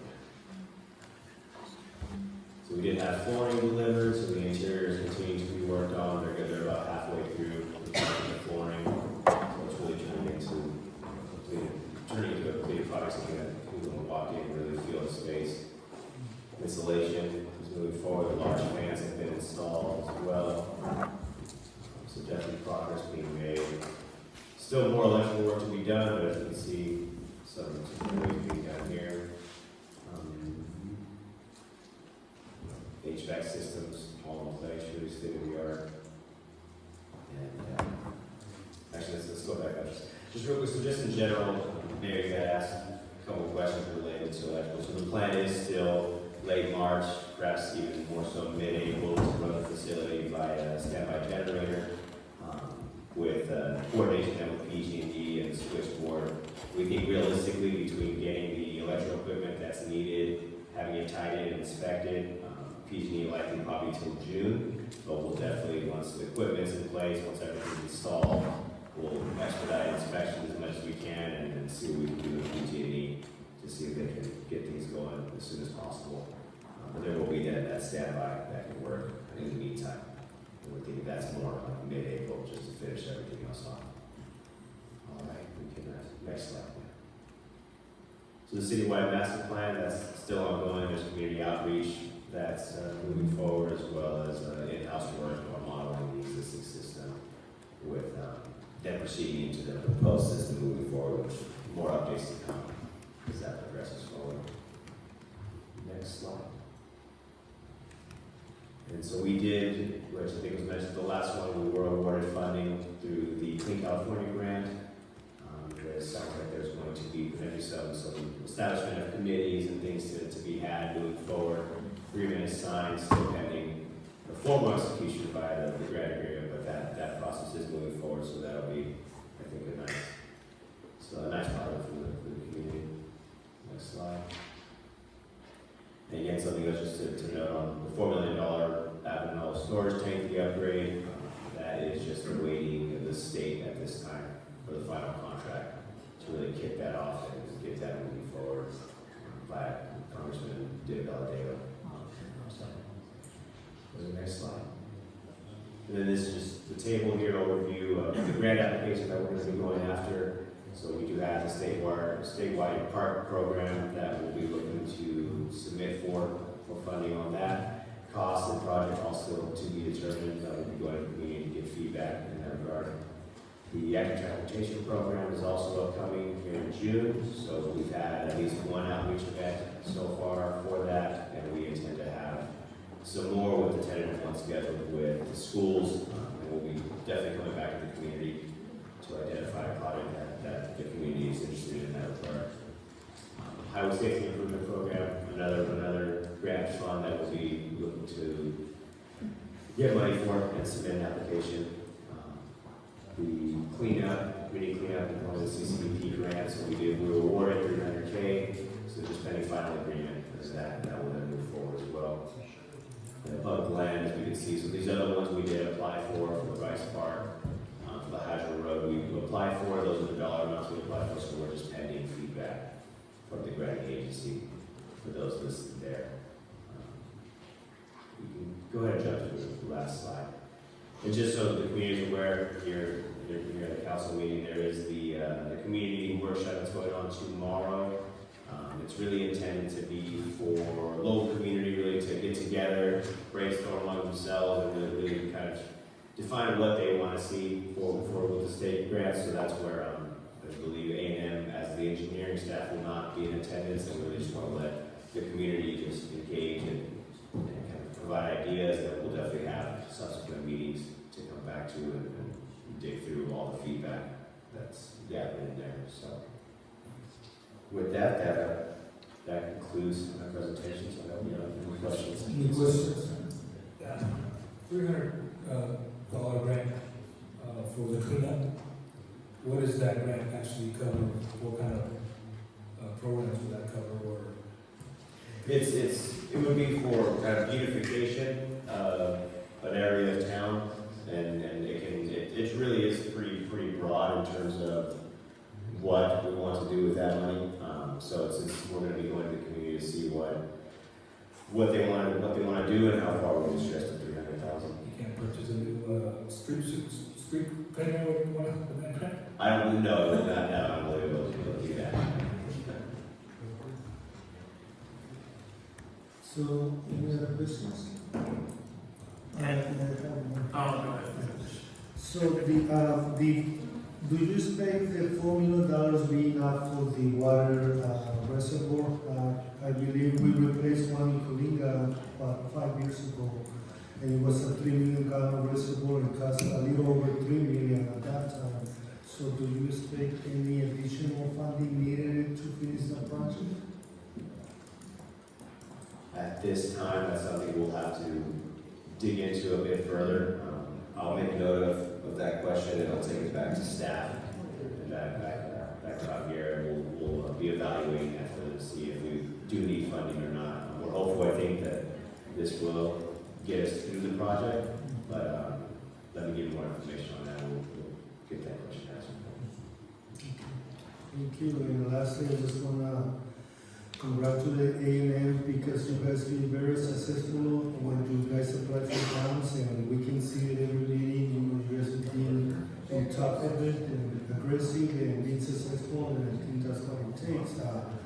I brought it up to Mr. Lopez when he first came to as a city manager. I did make some comments about our former summer engineers not being able and not being very successful, especially with Caltrans grants that are very, very long process and a lot of paperwork and time consuming. And when I see what you guys are doing, I can see a big difference, and I appreciate that. And on behalf of the city council, and the community, we appreciate every successful grant that you guys have. Continue with great work. Thank you very much. Thank you. And I'll just add, if Humberto is able to show the Zoom screen. So there was a correction on tomorrow's workshop. It is still at the community center, and it's actually going to be from 4 to 6 p.m.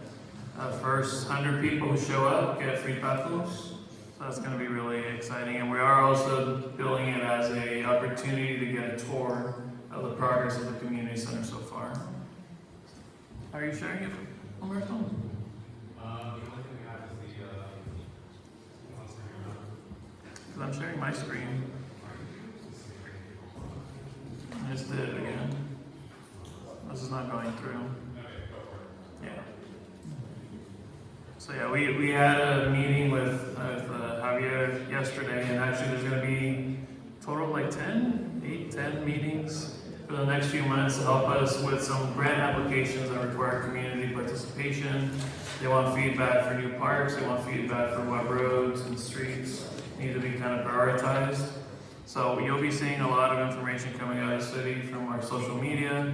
We'll be putting it in the utility bill. But definitely tomorrow is a big community meetup, 4 to 6 p.m. at the community center. I know at the same time there is a fish fry that Avenue Football is doing, and then we'll also be doing our open hours at the Veterans Hall. So, and there's a food distribution that afternoon. So it's going to be pretty busy Friday.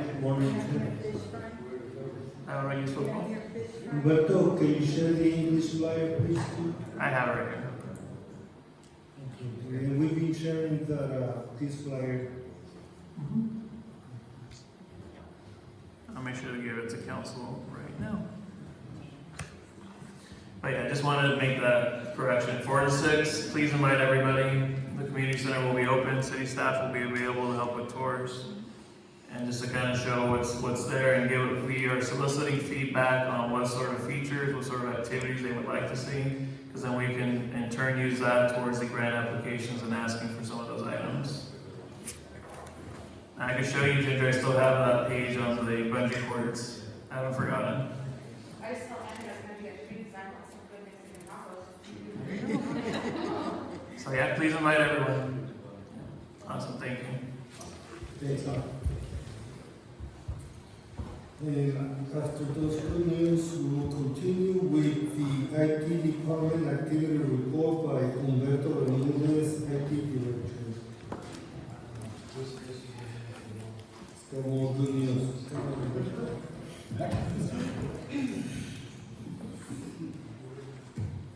Good afternoon.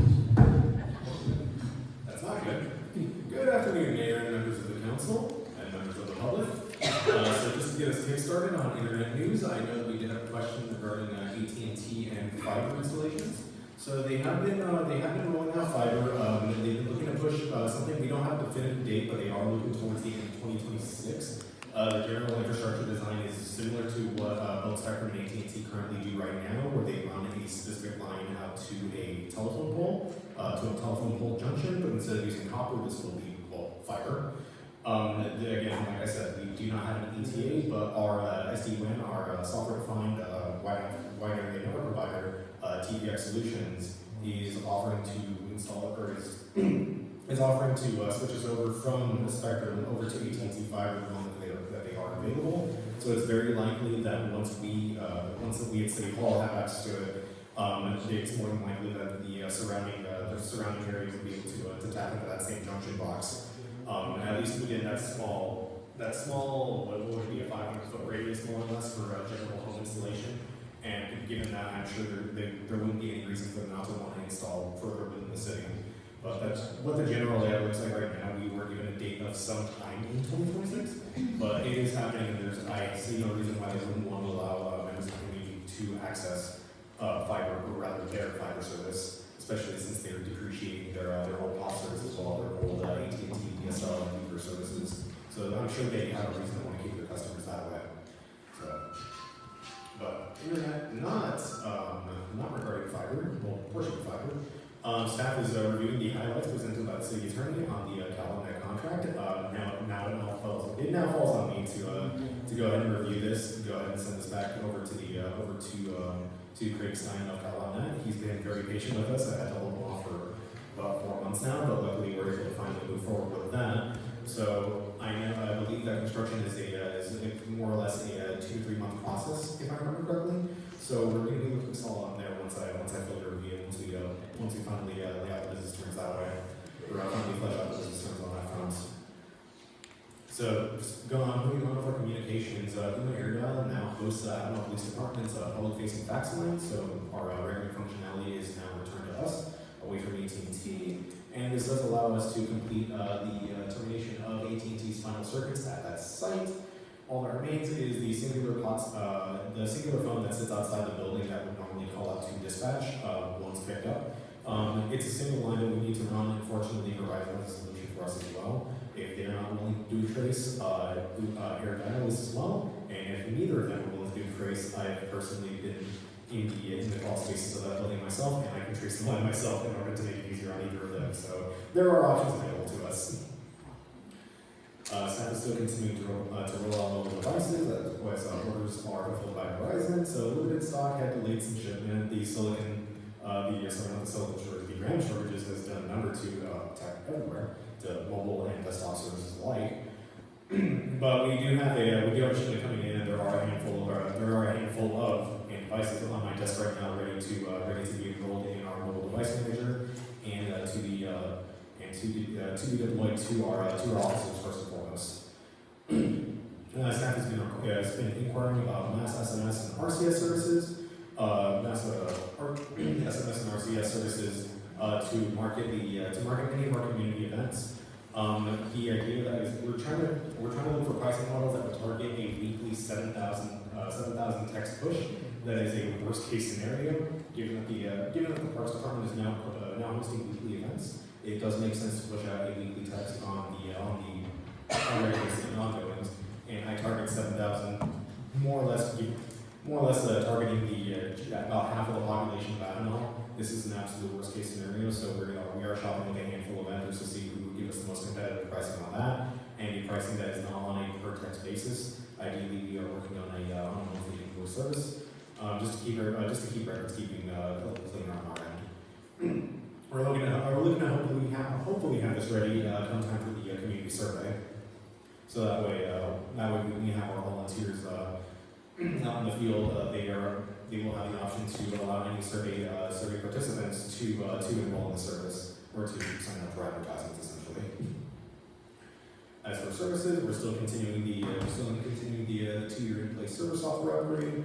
We're still rolling out internal services and still bringing more services out away from cloud services onto on-prem certain databases that we now have access to on our front that are for historical records that we no longer have to pay, that we're looking to avoid paying a perform regular security maintenance and documentation reporting for minor pet projects. The staff has managed to do a trial run of a touch-based payment kiosk in the lobby for residents to self-pay their utility bills. And we're still continuing to maintain and report the digital signage for the school district and behavioral health. And we're still continuing to maintain the city website and provide tech support and guidance across all facilities. So the big highlights, internet is coming down. We are very happy about that. So, any questions? Any questions? Roberto? The kiosk will be open during lunch hour, so right now I think it's inconvenient for some of the community members that go and try to pay the utility bill and it's closed. Will that kiosk give them the opportunity to pay the bill during lunch hour? That's a good question. It does sit within the city or city hall lobby, so I'm not sure if that's something that we can work out. Say that one more time. Potentially opening up just the lobby area to allow residents to come in to self-pay during the lunch period. If we can provide instructions, we can do a test trial. We do have some staff that stays and takes their lunch, so maybe we could just observe to see what kind of traffic we get. I would anticipate that for a while there would be a lot of questions on how to operate it, and then confusion of why they can't go inside because they'll see that there's still staff inside taking their lunch. Because there is that glass. There is a small glass, it's a small window. You can sort of peer through. Yeah. So it's something we can potentially test after we determine that the kiosk is successful. That would be my recommendation. And we also need to find a solution. Well, and if that doesn't work out, then potentially needing a more weather-proof solution. I don't know. The solution we have right now isn't really intended to be run outdoor. And now that the summer is kind of coming in, we've seen the damage that he can't do the displays. We've remembered the original displays that we had in front of the theater, the original digital displays. So those haven't necessarily survived, and I don't think there's any affordable displays that we can do so that we can implement as well. So it's something we can look into, but again, it's a small trial to see. We need to see if the kiosk is even successful in the first place. Any other questions? I just wanted to say that you've been super busy taking care of the IT department, even though you last Noah, but you still seem to be busy every day. We make it work.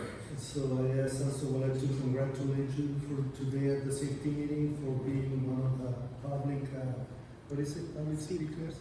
Public speakers, I believe he did almost a 10. So, it is good to see a staff really get involved with public speaking.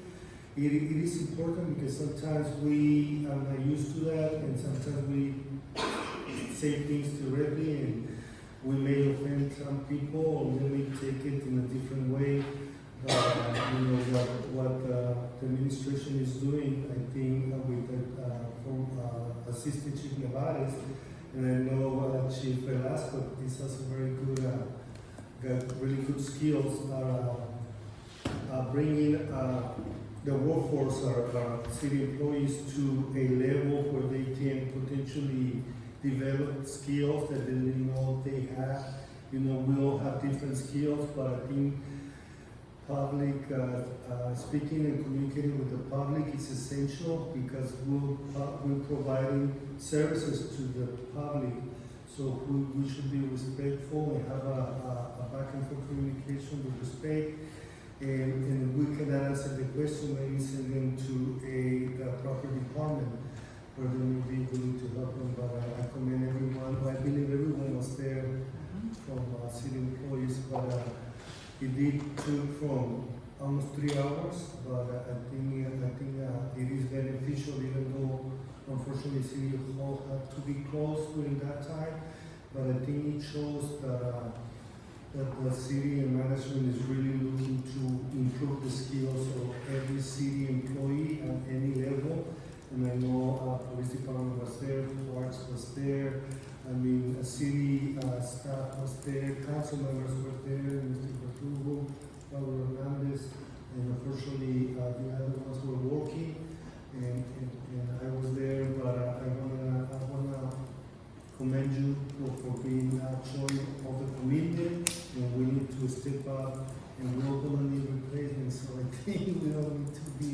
aware that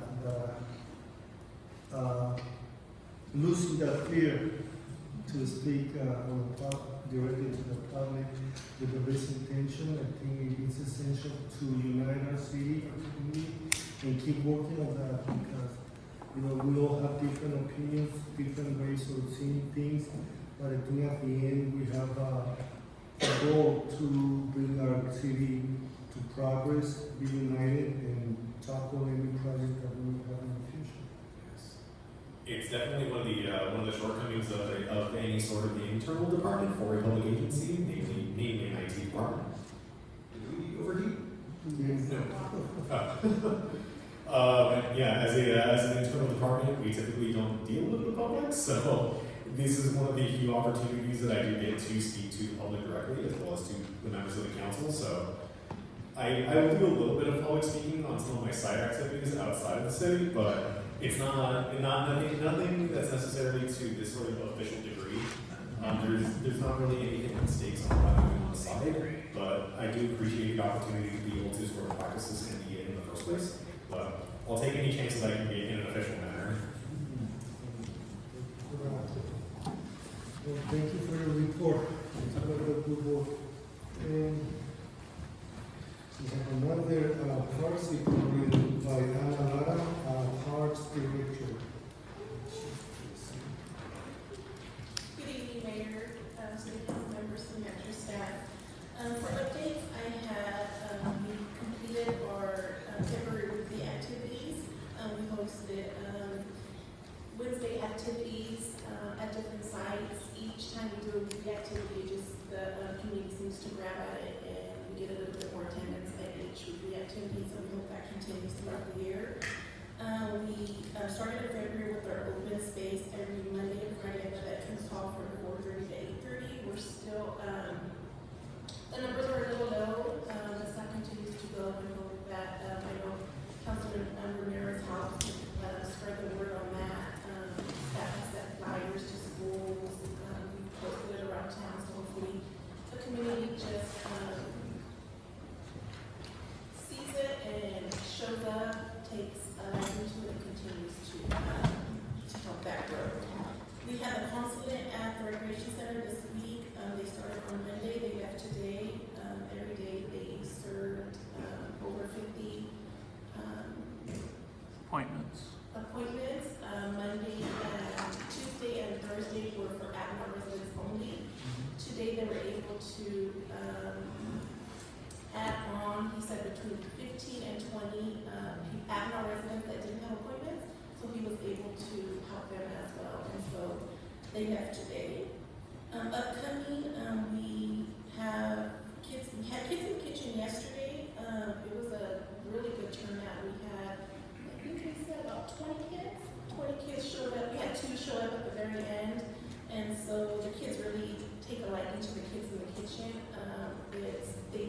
We have a baking activity for them, or non-cooking activity for them, and it's just giving the kids, introducing them to hands-on food activities. Yesterday, I had them go into the kitchen and wash their own dishes, and they just absolutely loved that. They were so excited. They made a little bit of a mess, but it's okay. They had fun doing it. Next Wednesday, we have our Familia Night here at the theater at 6 o'clock. We have Loteria at 6 o'clock, and we have arts and crafts for the kids. We show the movie at 7 o'clock. So that is next Wednesday. We have our annual Easter egg hunt on March 28th at Rice Park from 10 to 2.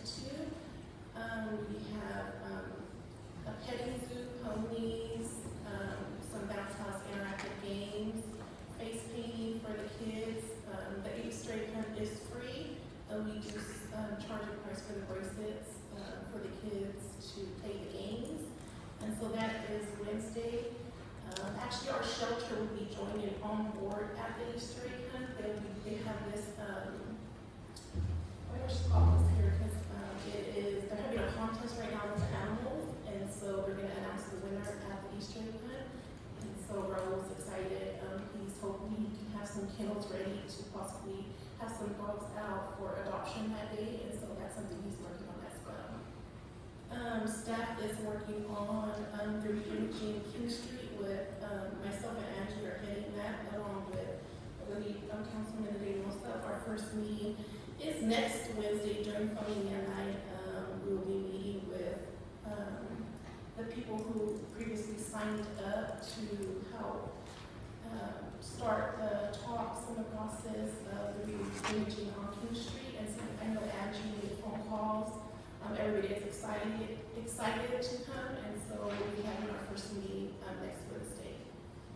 Staff continues with the April events and activities.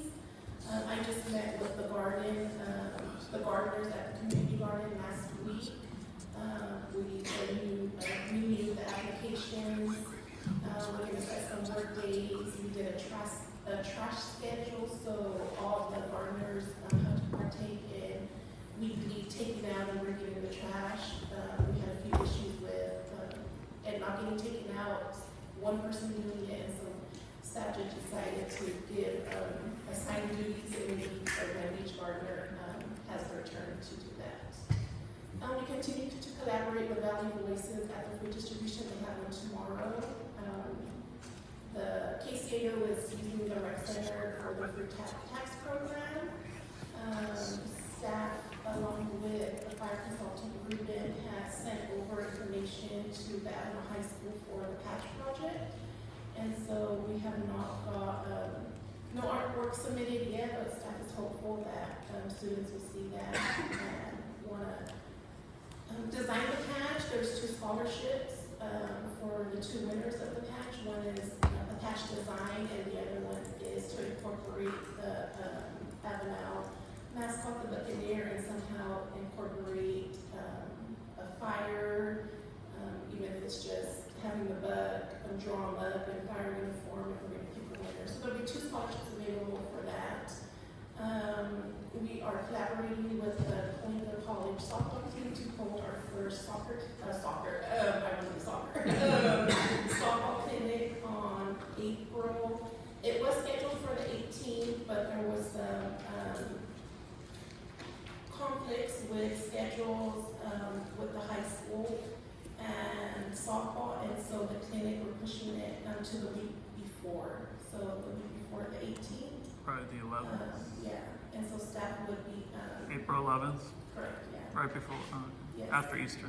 Yeah, and so staff is going to start pushing out that flyer. I know my part-time staff, Emma, she's in the softball community, and so she's the expert on the clinic, and so she's making her contacts as well to bring in some girls for that. And so that concludes my report. The staff, does council have any questions? Any question for Anna?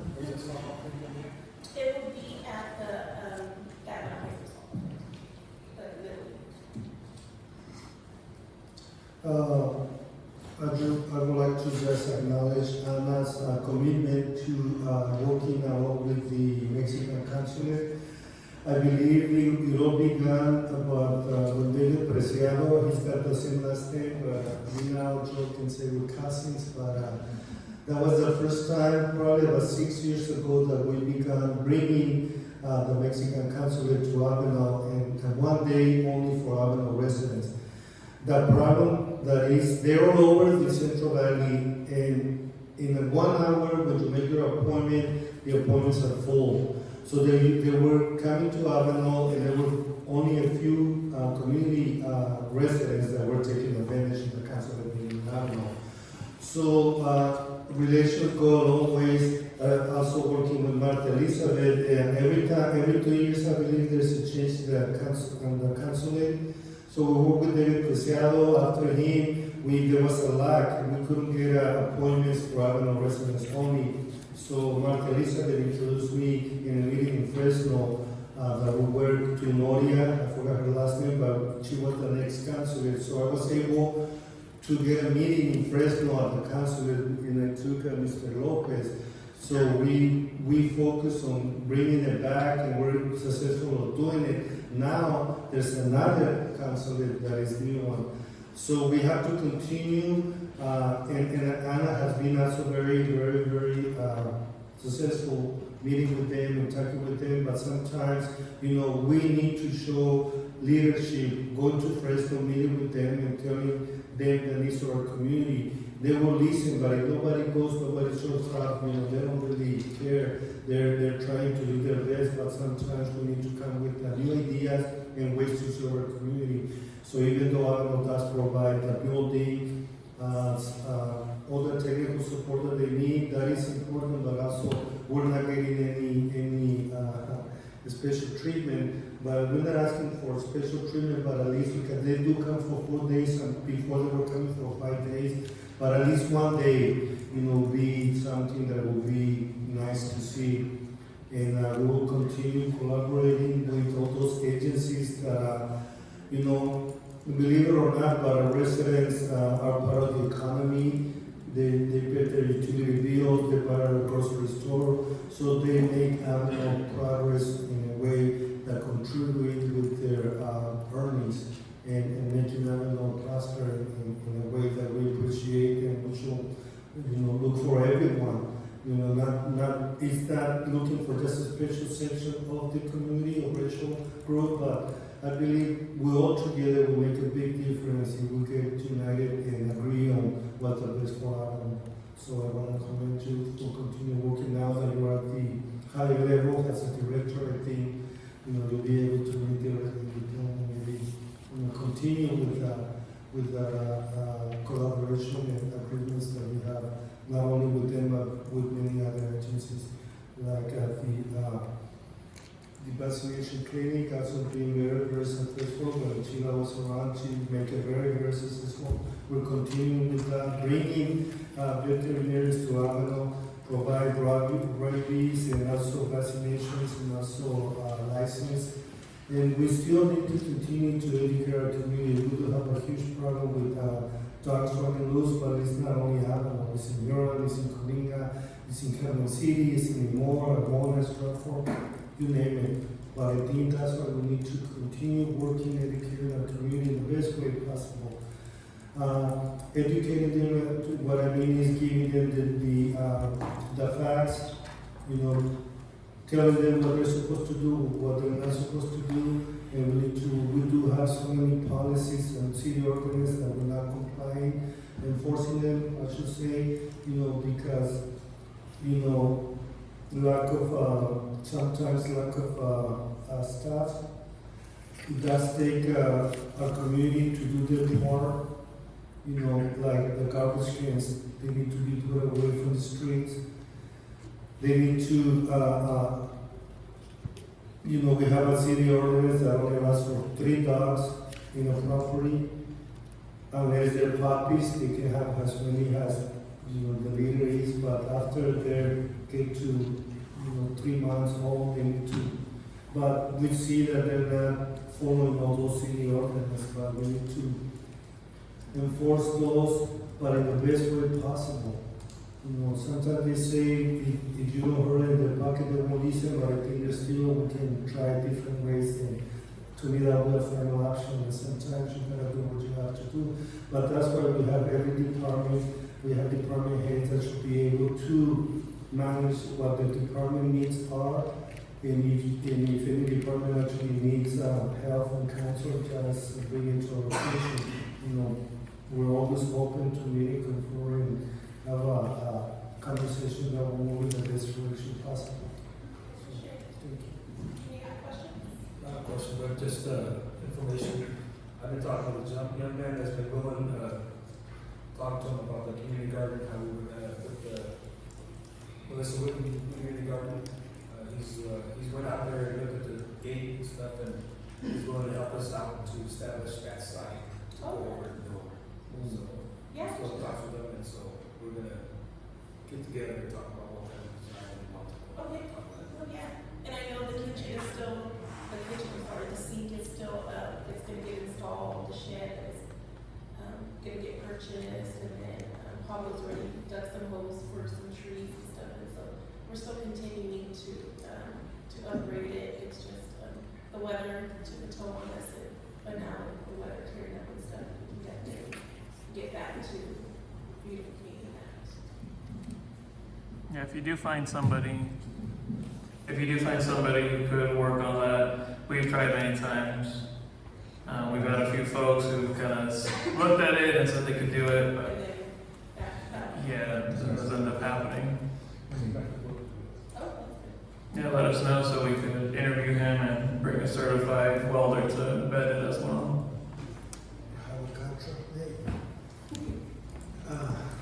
I just, had a couple community members get a hold of me and, said we can bring back the, what we used to do, the swapping. Oh, I Or the did. yard sale for the community. I did take the ramate. Yeah, the not there or yard sale for the community, so, see if we can start, looking at, see if we can start doing. Yeah, I did get a few messages to try to rewrap the flea markets that I'm on this.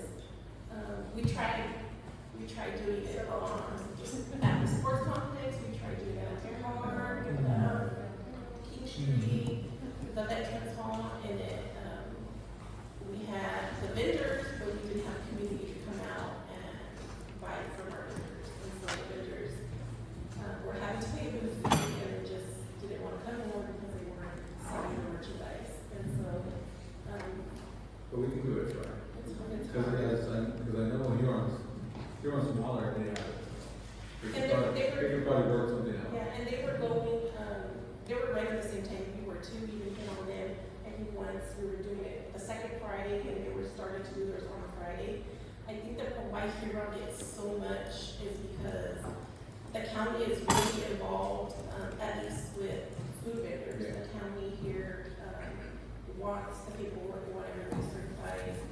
And in Huron, they seem to get away from not having to do any of what we have to do here.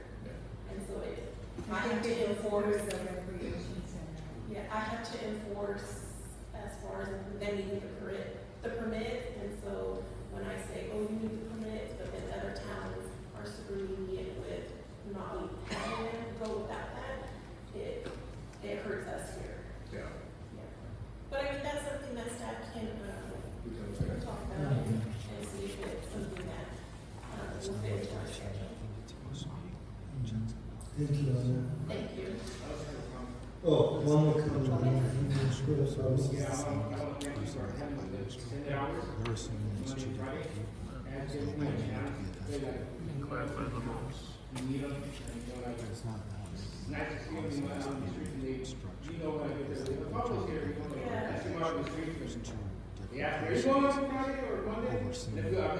So I know what we clarified was just the city manager is designated for like. So, yeah, maybe one of those labels. So item number 4 is our next activity report by our police chief, Cecilia Velasco. Good evening, Honorable Mayor, Council, City Manager, Madam Clerks, community members, and guests. For leadership stability, Commander Ridge is currently attending post management course, which is designed for mid-level law enforcement. He's in his third week. That should be coming out. And Commander Ridge has shown that he's adapting well to his position as a commander, and this training is just going to reassure that he's able to continue to grow professionally and ensure that our practices with statewide post standards are being met. Sergeant Miguel Garcia and Jose Gonzalez recently attended and completed the post-supervisory course.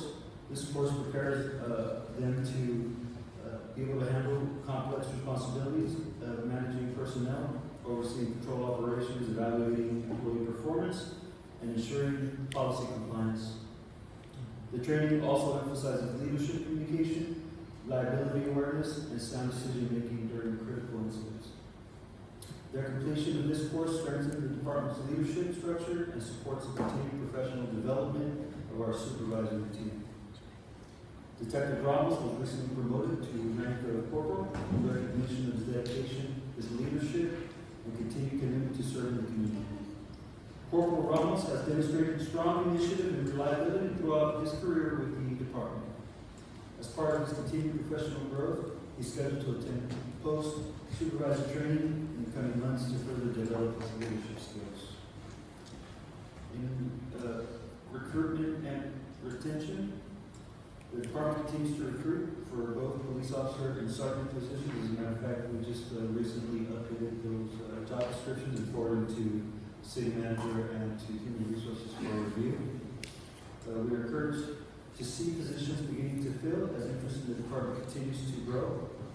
Maintaining competitive staffing levels remains a priority as we work to ensure the department is well positioned to serve the community effectively. At this time, one applicant is actively progressing through the background investigations process, and we remain optimistic that this candidate will continue to successfully go through the hiring process and strengthen our staffing levels. Officer Navarro has successfully completed the field training program and is now working as a solo officer. Officers Mariano Sanchez and Anthony Guerra have also completed field training and are now operating as solo officers. Their successful completion of the programs reflect the strength of our training program and provides additional staffing to support our patrol operations. Detective assignment and investigative training. Officer Francisco Martinez has been assigned to the investigations unit and will attend the Post Institute of Criminal Investigations Core Investigators course. This course provides advanced instruction in investigative techniques including crime scene management, evidence handling, interview and interrogation methods, case preparation, and investigative case management. Upon completion, this training will strengthen our investigative capabilities and further enhance our ability to solve complex cases. With this assignment, the department will have 2 detectives assigned to investigations. And he's actually already assigned and actually in cases as we speak. Providing officers with opportunities such as investigative assignments and specialized training plays an important role in retaining quality personnel. These opportunities allow employees to grow professionally, develop specialized skills, and remain engaged in meaningful work that benefits both the department and the community.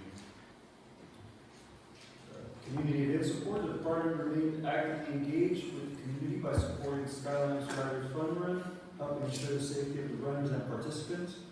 These types of events allow officers to maintain a visible and supportive presence within the community.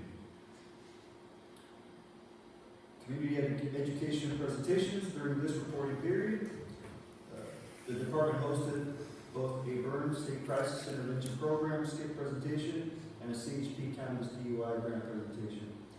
These presentations focused on important topics including firearm safety and secure storage, mental health awareness, and impaired driving prevention. Public education remains a key component of our strategy to strengthen community trust and promote safety. And we'll be having another presentation in Spanish here going to be announced shortly. And then we'll continue doing English versions of the training as well in order to meet grant project requirements. The Avalon Police Explorers program is now fully underway with young men and women eager to learn about law enforcement and community service. Explorers have begun participating in regular meetings and physical fitness activities while learning the values of leadership, teamwork, and public service. We commend their enthusiasm and dedication to participating in this program, and we currently have 8 of those young men and women. And we should be presenting them here at the next council meeting in full uniform to present to you all. Part 1 crimes. The most serious Part 1 crimes continue trending downward, which is a testament to the hard work and dedication of the sworn officers and professional staff of the Avalon Police Department. We'll go over those stats here shortly after this report. Targeted enforcement. In January, the department conducted 2 major operations in response to shooting incidents that occurred in December. These operations were successful and demonstrated the department's proactive approach to addressing violent crime. We also have held several DUI saturation operations. And we'll also be holding a DUI checkpoint operation here coming soon. We will notify the public when we'll be having the DUI checkpoints. We just won't advertise where. Okay? The department assigned an Avalon police detective on a part-time basis to the Kings County Major Crimes Task Force This assignment strengthens the collaboration with the neighboring law enforcement agencies and enhances our collective ability to combat serious crime throughout Kings County. A homicide investigation. The city unfortunately experienced a homicide in February, which was both tragic and deeply unfortunate. Our condolences go out to the family affected by this incident. Department personnel worked relentlessly on this investigation. I want to thank the Kings County Major Crimes Task Force, the Kings County District Attorney's Office, and the Kings County Sheriff's Office for their support. I'm proud that an Avenel Department detective served as the lead investigator in that case, and that our crime scene technician processed the scene. Through the coordinated efforts of all agencies involved, the case was resolved, and the arrest was made within less than 12 hours. And operations such as these send a clear message to individuals who commit these types of crimes in our community, that they will be quickly identified, investigated thoroughly, and that these cases will be investigated thoroughly, and they will be held accountable. Flock safety cameras, we are still waiting on the approval from Caltrans on that. We knew that it was going to be lengthy, a lengthy process. We have met all our requirements. It's just Caltrans waiting for approval of being able to place the remaining half of those cameras. How many are we talking about? Approval from Caltrans, how many, 2 or 3? We need 3. 3. Yeah, because we're going to put 2 on, well, actually, 1 on Skyline and 2 on 33. On each side of 33. 7 and 17. Yeah. And the department continues working towards the procurement and implementation of a new computer-aided dispatch and case management system. This system will help improve operational efficiency, reporting capabilities, and communication between officers, records, and dispatch. Employee wellness, department leadership continues to prioritize officer wellness and professional staff wellness by maintaining open line of communication with them. Supervisors regularly check in with employees and are paying attention to both professional and personal challenges that they may face. We consistently encourage our personnel to maintain a healthy work-life balance. Law enforcement can be demanding, and it is important that employees find time to rest, spend time with family, and maintain personal well-being. We believe that translates on how they treat the community. The department remains committed to maintaining a supportive and professional work environment where employees feel valued and respected, promoting wellness and resilience, ultimate strength, the organization, and ultimately strengthens the organization and enhances our ability to serve the community. If we could just go to the crime stats. That is our data for 2026. They've maintained their consistency of 818 calls for services for January, 820 for February, and a little over half of those were officer issued. Okay. If we go to the next. You ready for the presentation? Yeah, I'm ready. No, Chief, can you go back to the other one? Yeah. Because there's a big difference, a big drop from 800 to 820 to 91. Oh, yeah. Middle of the month. It's because we're not done with the month yet. So at the time of the report, at the time of the report, we're still in March, folks. We're still in March. But still looking ED good. is closed. No more calls. It's still looking good though. I'm pretty sure it'll be consistent. It'll land around anywhere between 700 and 900. Yeah. It might be a slighter increase because of the weather. You know, for some reason when the weather gets better, cost for service increases, and it's because people are more drivers. Hang around. Time change. Time change. Exactly. I'll take you back then. I'm surprised you barely noticed that it's happened before. But regarding crime stats, before we begin, I just want to briefly clarify something regarding crime statistics. We had initially posted some stats a couple of weeks back on social media, but after the initial numbers were prepared using our Spillman record system, which I've mentioned in the past that system is very antiquated and it's becoming problematic. But that's why we're trying to look for a new, we're trying to procure a new system that's just more advanced and that will make us more efficient. I later noticed that some of the figures did not fully align with the official data we submitted to the Department of Justice through the NIBR's reporting system.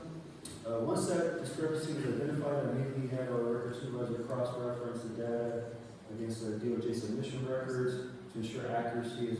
And as a result, a few numbers were adjusted to reflect the correct figures. Part of the challenge involved reporting errors with the spilling system that staff encountered during submissions. We reviewed the records, we realized the discrepancy was actually hampering some of the progress the department had made. We have since verified the numbers against DOJ and from the records to ensure the data we received tonight is accurate.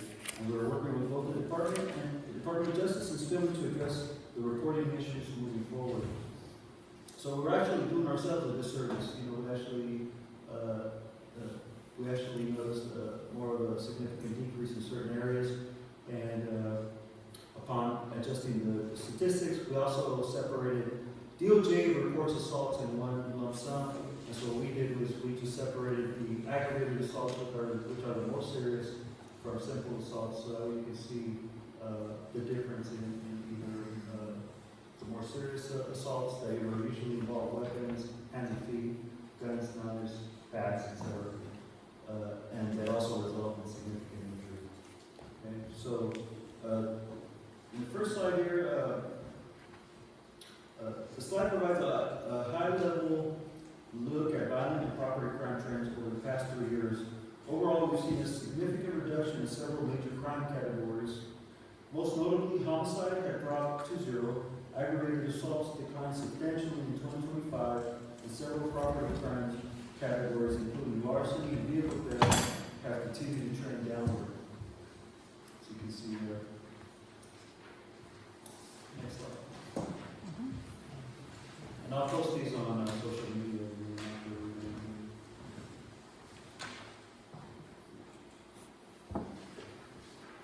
Yeah, this slide or another one? I'm sorry, this is the page here.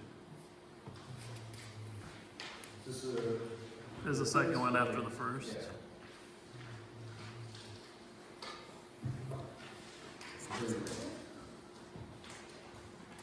This slide here highlights some of the most significant improvements since 2023.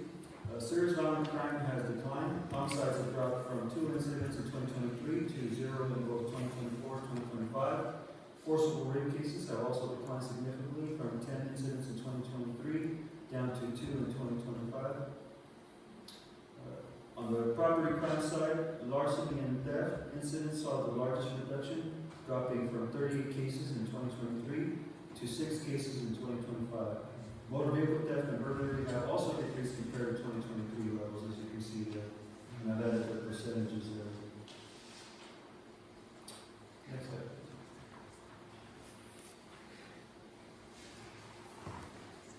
Because I'm a big stock guy, I like to use the green lettering and the red lettering to show the differences. I'm buying into robbery. That's bearish right now. This slide provides a full breakdown of crime statistics for transparency. In smaller communities like Avalon, small numerical changes can produce large percentage changes, which is important to keep in mind when reviewing these numbers. However, the overall trend still shows reductions in several serious crime categories. As you can see, violent crimes such as homicide, forcible rape, and aggravated assault have declined significantly since 2023. And some of those simple assaults, a lot of them involve juveniles.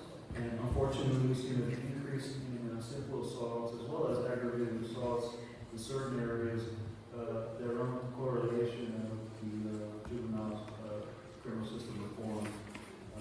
So we're all dealing with those challenges countywide. But fortunately for us, it's not too high of an increase. I believe we're doing pretty good across the board. Next slide, please.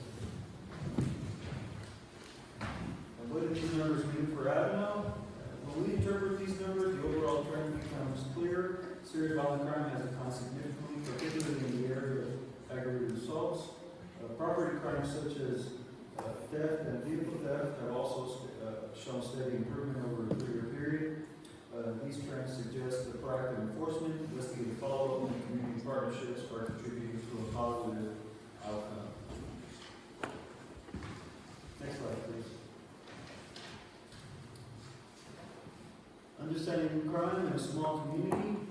This slide helps us put the data into context. The smaller communities, small numerical changes can appear dramatic when converted to percentages, as I mentioned previously. For example, robbery increased from 1 incident to 4 incidents over a 3-year period. While that represents a percentage increase statistically, the overall number of incidents remains relatively low. Simple assaults also fluctuate year to year, often involve lower level altercations rather than serious injury. Okay. And next slide, please. And continued challenges and context. Although we've seen a positive trend in several areas, there are still challenges we continue to monitor. Aggravated assaults increased between 23 and 24 before dropping significantly in 2025. The robbery incidents increased in 2025, although the overall number remains low. Sensitive crimes such as sexual assault acquire careful attention, and our department remains committed to supporting victims and conducting thorough investigations. Next slide, please. Proactive strategies and community trust. In response to current trends, the department has implemented several proactive strategies. In 2025, we established a dedicated detective unit to strengthen investigative capacity. We conducted approximately 10 saturation control details focusing on DUI enforcement and gang activity. The department also hosted several community events and partnered with local organizations, schools, and allied agencies to strengthen community relationships. We also continued officer training focused on patrol visibility, enforcement strategies, and supervision. Next slide, please. Since 2024, the department has continued focusing on proactive policing, investigative follow-up, and community engagement. These efforts have contributed to the reduction in several serious crime categories while improving our ability to investigate cases and support victims. Our goal moving forward is to maintain these reductions, continue proactive enforcement, and strengthen community partnerships to ensure Avenal remains a safe community. So overall, the data shows meaningful reductions in several crime categories affecting our community. The department remains committed to proactive policing and continued improvement in public safety. And I believe we were able to accomplish these reductions using targeted policing strategies, utilizing data to let us know when, in proper times, it was to send patrol units and deploy them at certain locations instead of just patrolling and policing blindly. Making sure that we build trust with the community members so that they can provide us with the necessary information we need in order to make sure that we can solve these cases and bring them to a proper resolution. All those things matter, and we're going to continue doing that. Any questions? Any question for Chief? I have one real quick. On the robberies, when it comes to juveniles burglaries, are those part of the statistics or they're not disclosed or taken into the data? No. The juveniles? Yeah, we don't bifurcate the data. That's all clumped together. Yeah, because that's normally how we report it to the Department of Justice. We can do that, but it would just be the system is very time consuming. We could do it, but it would be very difficult. Well, just to get a better number, because I heard in the past that juveniles were the ones that were caught burglaries or coming into people's garage and things like that. It varies. Yeah, no, believe me, adults do it too. But we've had our share of juvenile criminals that were at one time stealing vehicles, absolutely. But, you know, it varies, you know, it can be adults and juveniles now. It just depends on what their motivation is or what their method of operation is. But the stats at least gives an idea of what is trending upward and what is trending downward, and it just helps us focus on where we need to really put our efforts into. And as our investigations unit grows, which it will, hopefully by one more, and with another civilian employee in there, what will happen is that unit itself becomes a strong component in analyzing that data and then passing that over to the patrol division so that way they can make sure that we deploy, the water commanders can deploy their staff to those areas. For example, we have some areas here in the community that may require a little bit more vigilance than other areas. And it'll be based on not just an assumption, but based on the data that we get from the reports, from the contacts, and a lot of times there could be, there's a lot of times we call it either citizen informants or confidential informants, things of that nature. Well, lastly, congratulations to Detective Ramos being promoted to corporal? Yeah, he was promoted to corporal. He's been doing a lot of the major investigative work that you've seen here these last few months that have proven successful.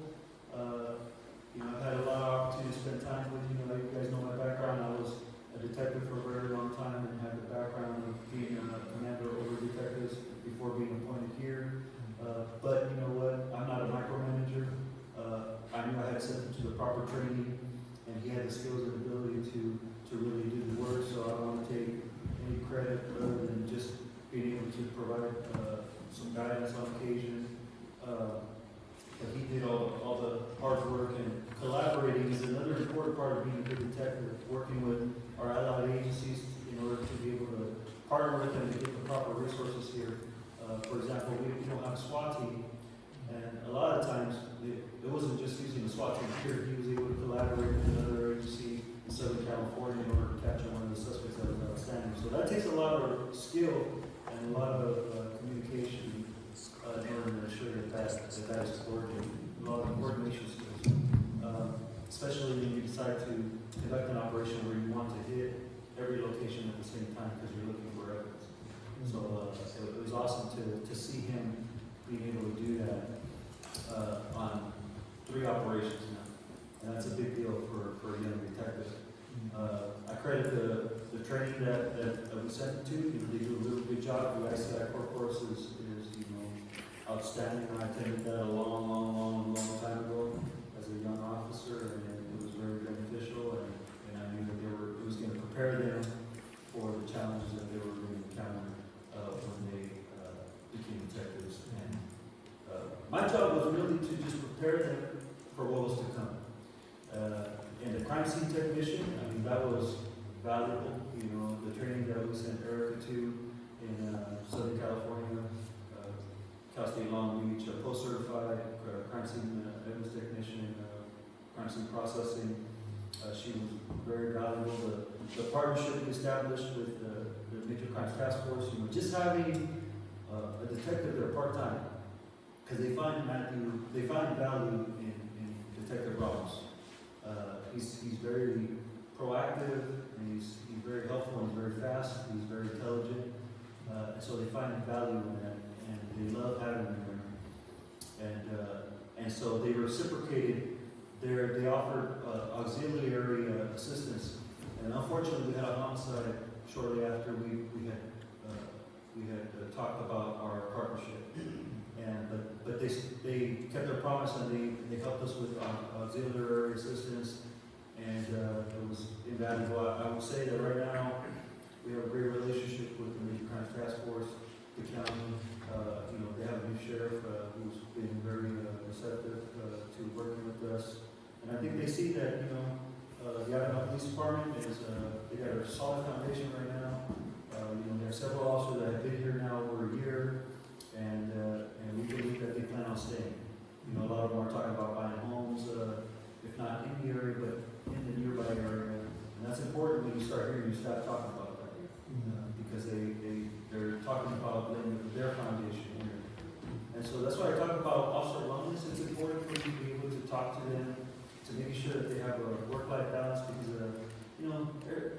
wants to come and serve as a police officer and serve communities, you know, they really do want to do that. And the last thing they want to do is have an unhealthy workplace. So my job is to make sure that the culture, that I get the right group of people that are working together, that have the right intentions of making sure that they serve the community properly, with procedural justice, which to me means, you know, with mutual respect, applying the law fairly, and being transparent. And that's what we're trying to do. And we're reaping the benefits right now with the lower crime trends, and we're going to continue to do it. Well, I just want to thank you for your guidance and your leadership with the department, and like we can see the data, the numbers going down, it's paying now, will pay even more in the future, so we thank you for that. Thank you. Thank you so much for your presentation. Thank you. Yes, sir. I noticed an increase of people using electric scooters and e-bikes. Right. Has there been an increase in incidents for that? We actually we had a social media post that we posted recently. We were able to, we wanted to start a campaign with education first, and we did that. So we notified the public, you know, that we were going to do some enforcement, and we have started taking some enforcement action. And it's been nice to see that we see less people on the road with scooters, and we're starting to also see helmets now. So that's good.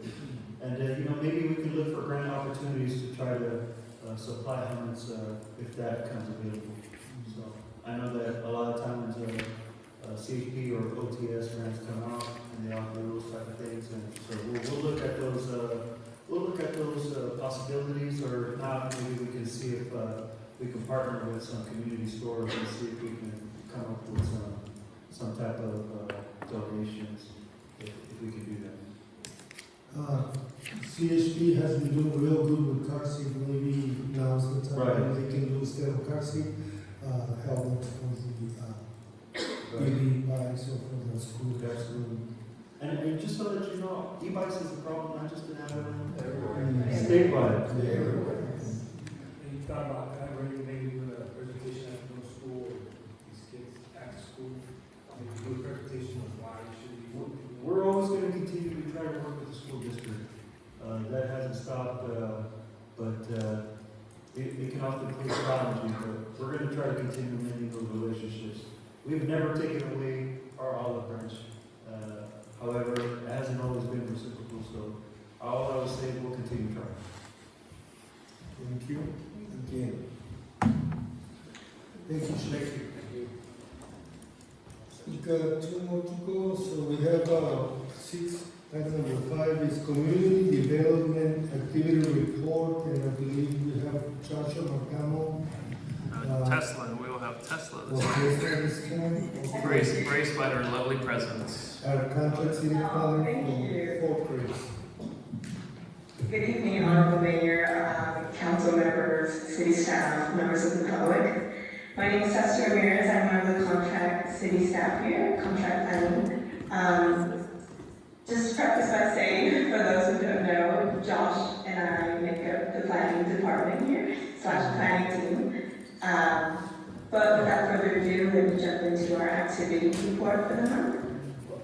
The following is a brief summary of planning and zoning work conducted by our firm for the city of Balinau. On general and current planning, staff has responded to a variety of public and internal inquiries. We've addressed planning and zoning related questions, and we continue to complete and review multiple permit application submissions through the OpenGov portal, including but not limited to certificate of occupancies, business license applications, building permits, home occupation permits, site plan review permits, also conditional use permits, and other planning entitlements. And we also continue to respond to any inquiries for any proposed development projects submitted by any community members or project applicants. On long-range planning, we continue to coordinate with Kings County on the multi-jurisdictional housing element. Books, uniforms, training materials, and related academy supplies approximately $2,100. The CSO compensation during the academy attendance, which is 26 weeks at $21.75 an hour, equals to about $22,620. And the estimated employee burden with retirement, pickup, workers' compensation, insurance, approximately 30%, which is around $6,786. The academy is approximately 6 months in duration. Total predicted sponsorship cost is approximately $32,906. With that, we recommend that City Council approve the police officer training agreement for community service officer Alexi Reyes and authorize the city manager or designate identified environment to execute the agreement and promissory note containing all relevant dates, information, and figures.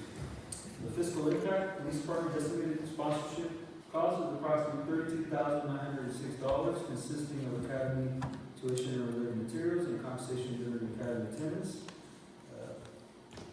And I give you those figures and any COLAs that are approved for fiscal year 2026-27 and effective prior to the academy start may slightly increase the total compensation amount. The projected cost inclusive of potential COLA adjustments is anticipated not to exceed approximately $34,000 and will be incorporated into the police department's fiscal year 2026-2027 adopted budget. And the agreement provides for reimbursement of tuition under specified circumstances as outlined therein. And you know that it is going to be specified in the 2026-2027 fiscal budget. However, there's different funds where we can pull that from. You know, state cops funds, which we get about $100,000 every year. A portion of that gets allocated for certain equipment such as body cameras and some other frontline equipment, but it could also be used towards this cadet position. We can draw those funds for that if we need to. Because in the past, they've been used for training, not special training. Yeah, it's really we can utilize those funds for any frontline law enforcement incidents. So it could be for staffing and it could be for equipment. Any questions from council? Well, before it goes into questions, I did want to just kind of tack on to the chief's report to give a little bit more context on this, because for some council members, it's not the first time we've kind of explored the idea of a cadet, and this wouldn't be our first cadet either. But back when we had Chief Navarez, about 3 years ago, we had explored the idea of how to have a cadet program to kind of, again, encourage youth, have our own locals be involved, and commit to our police department. That's where these forums first came to be, and Bob and Moses worked on them extensively. We had a lot of back and forth because we have had some experience in this realm. The last cadet that I'm aware of that we had under Chief Stivers was Amy Rodriguez, or Amy Ojeda now. She was sponsored and did start and did end up leaving after about a year. So that's why I know for some, I know Bob had concerns about it being a 3-year commitment, but I think for sure if we have somebody who's wanting to be sponsored, someone who's actually wanting to help in our community, 3 years should be nothing for that. You know, and to speak specifically about Alexi, you know, he's been with the city almost 2 years now. And actually for the last 2 months, he's been helping us kind of bridge the gap between PD and the city and bringing in more kind of activities and more representation of PD at our events to really kind of fulfill the idea of a community services officer. So he's been helping out in the Parks Department. Has a temporary desk at City Hall and is getting more involved. He's tabling at the events that kind of represent the things that PD is doing. If an officer is not available, but the CSO can stay for the full length of the event.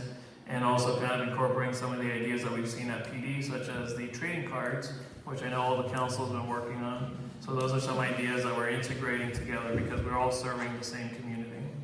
You know, and I will be honest, I'm very hesitant on doing sponsorships or anything like this. That's why 3 years ago it didn't go through. The people that were being considered just didn't follow through with that commitment that I would have liked to see. But I will say, looking at Alexi, looking at what he's done this past 2 months, I see that he is determined. and he definitely would be someone that we want to have in our police department. And if we keep saying this for our fire department as well, that we want to sponsor, we want to have a pathway for our youth, we need to lead by example and start somewhere. If I could just add to that too, City Manager, thank you for that. You know, I've had the opportunity to work with Alexi for those 2 years, and you know, he really, although he's under the command of Commander Ridge, I've had to really you know, have him under my command on several occasions, especially on several events.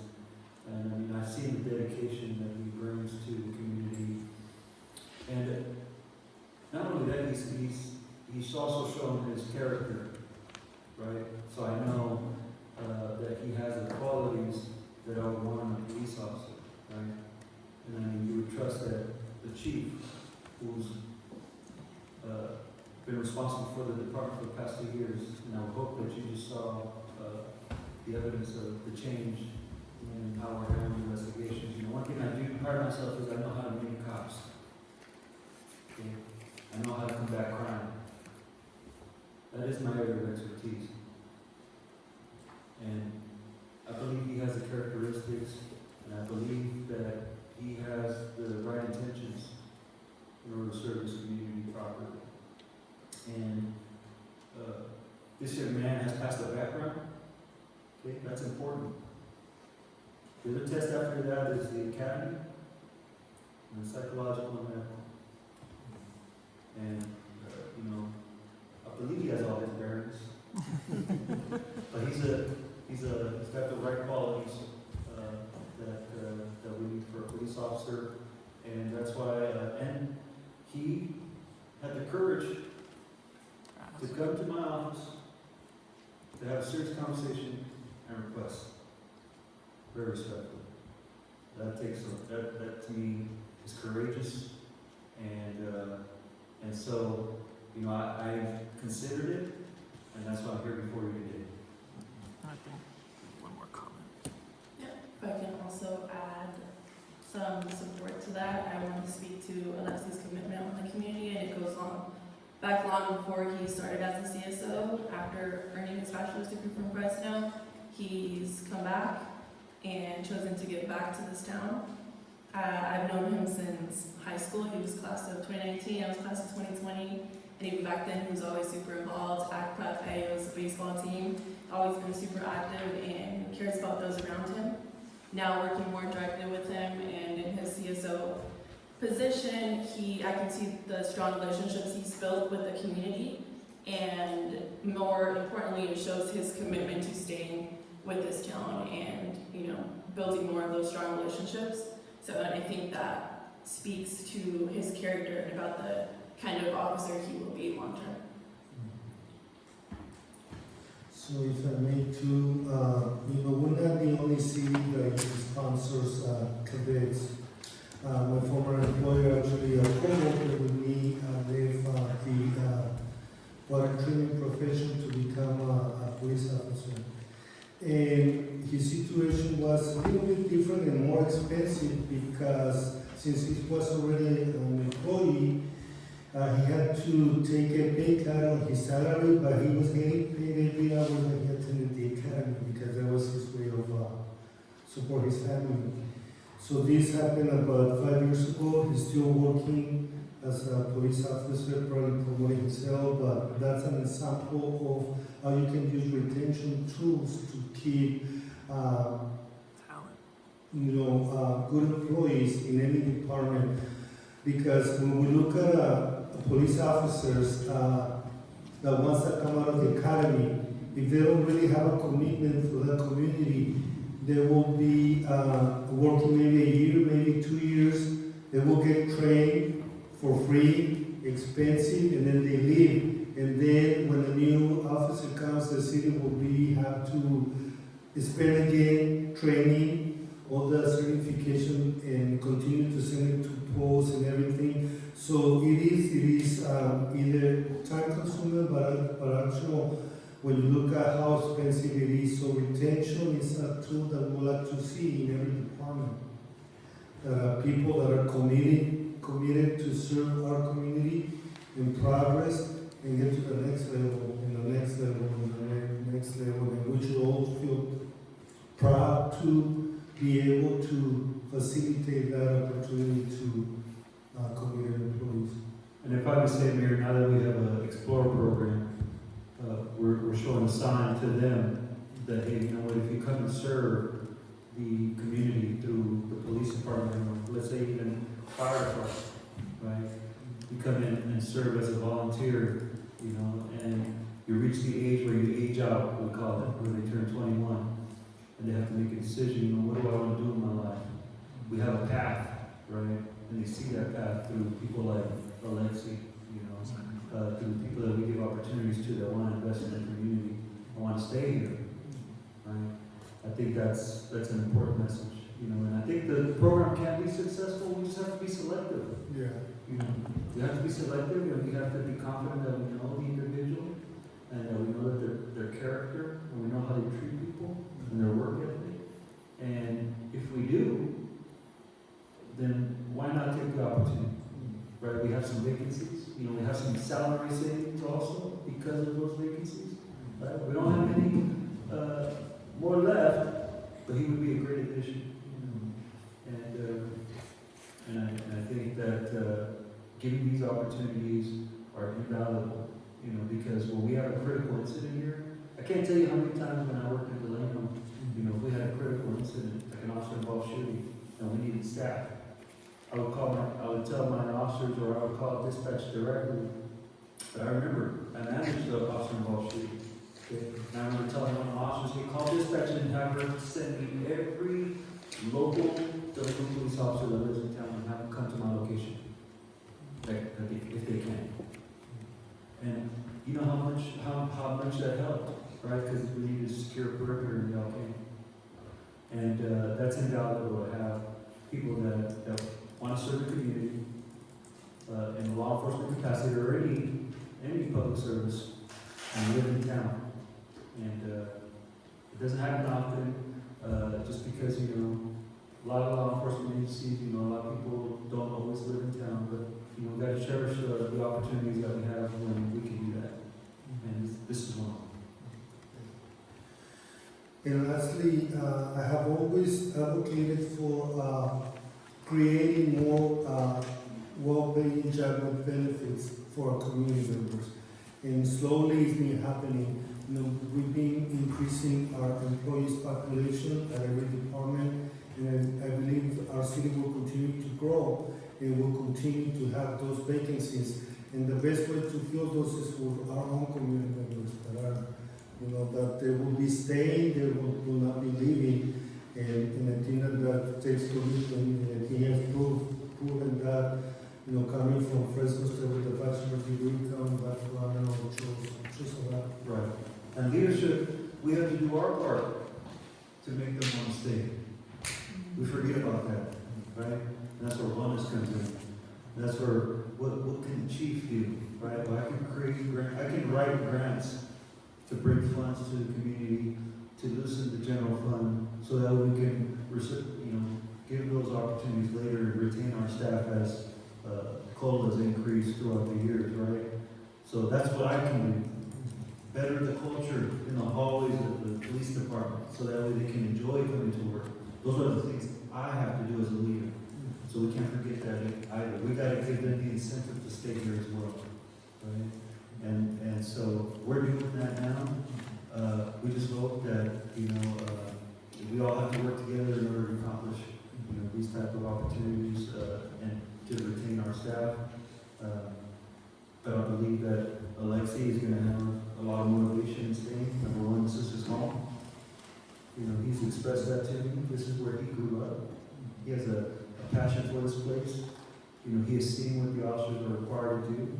He knows how they service them. You know, he's helped a lot of the times in translation. You know, he's bilingual. But it's piqued his interest. And it's more than an interest now. Now it's a desire. And that's important. Well, this time I would like to open it up. I know the community were given a chance to comment on public comments, but this is another opportunity. If there was any of the public would like to make a comment, feel free so. With that, go to the podium, please, and state your name and the microphone, please. My name is Ginger Wallace.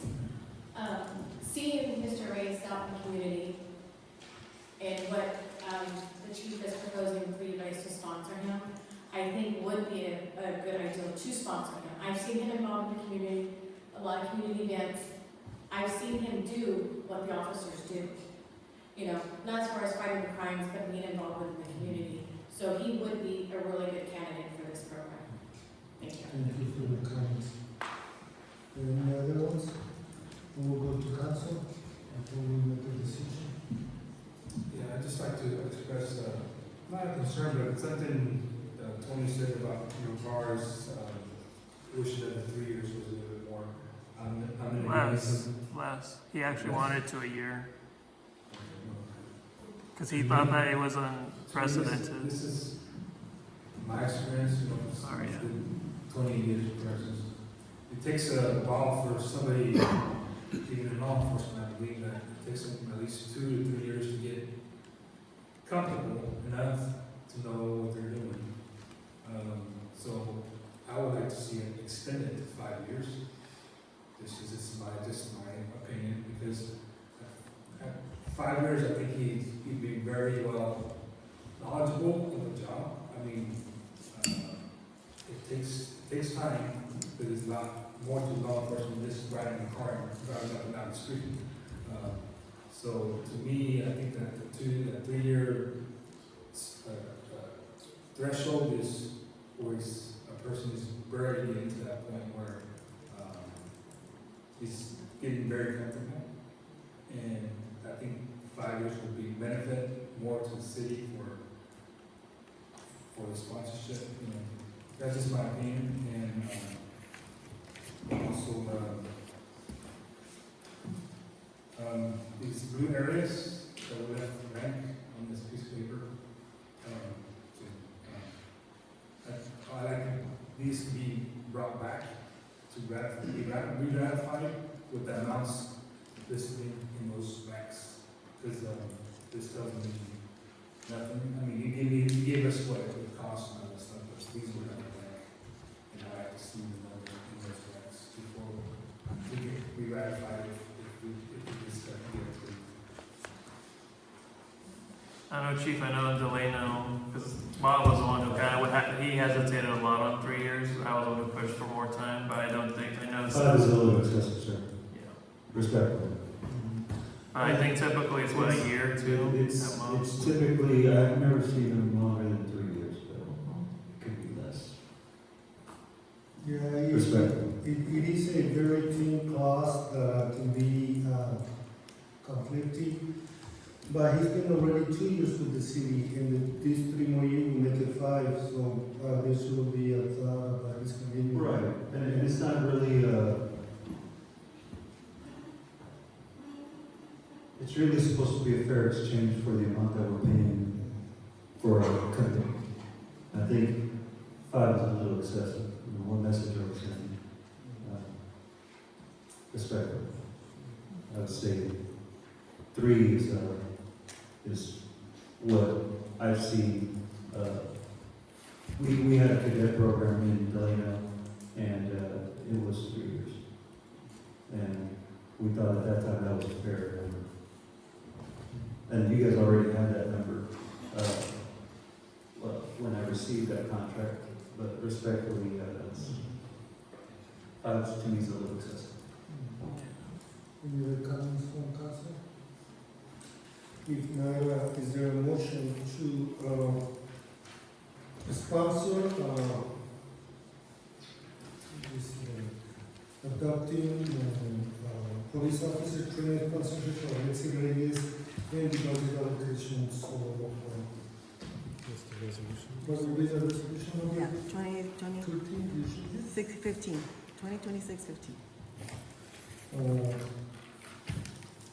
So is there a motion to approve resolution 2026-16? Motion, I think 32,000 for the young cadet who's going to. So we, And then we still have that grant if So we have a motion by Mayor Gomez, is there a second? A second by Mayor, Council Member, Pablo Hernandez. And your roll call, please. Councilman Reynoso? Yes. Councilman Rodrigo? Yes. Councilman Hernandez? Yes. Mayor Pro Tem Gomez? Mayor Braziano? Alright. So for the record, it passed by a vote of 5-0. And, well, congratulations, and would like to say a few words? Give you the opportunity to.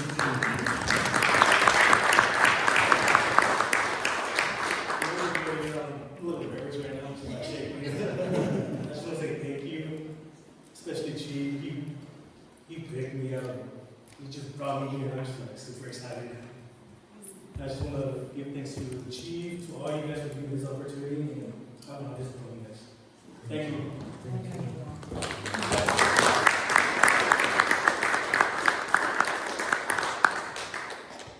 So, yeah, sometimes we do get emotional.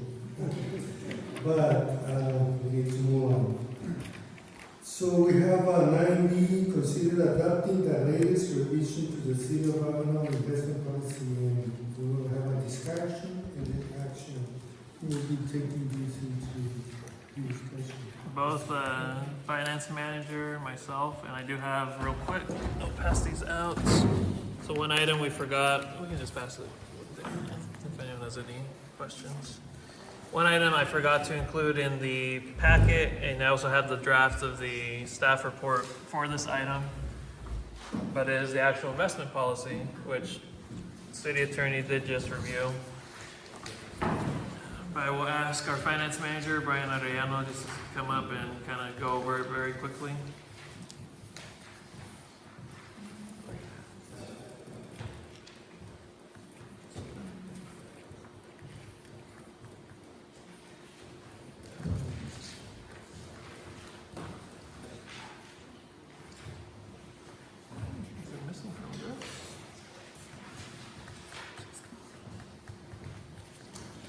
Got a little mixed up.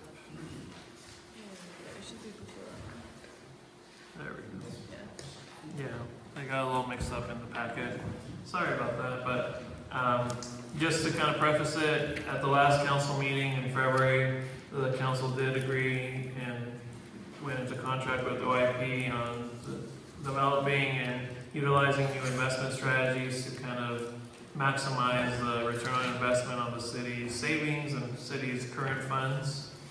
So that being said, we did have a short discussion regarding the need to review our investment policies, resolution, and also the municipal code. That's an item that's the next item that will be considered. But by resolution, there are some changes on the actual investment policy that need to be considered. I'm gonna pass it on to Brian, who can just kind of overview it, and I think we also have Brittany on the line in case there are any other questions. But all this has been done in consultation with them and also reviewed. So go ahead, Brian. So hello, Honorable Mayor and fellow council members. As Tony mentioned, in February 12th, I believe, council entered into the agreement with Optimized Investment Partners. Under the scope of services for that agreement, it was reviewing the investment policy. So our previous policy was pretty broad and a lot of things were outdated. I believe the last time it was revised, it was for that same reason because it was outdated and some limits needed to be amended. And that was the case again. Rather than limits being amended, some things were just left out. As a requirement by the building code, we're also supposed to have a policy in place that's compliant with current laws. Of course, some provisions are usually added stating that obviously the policy is always going to not supersede any applicable code for the current time.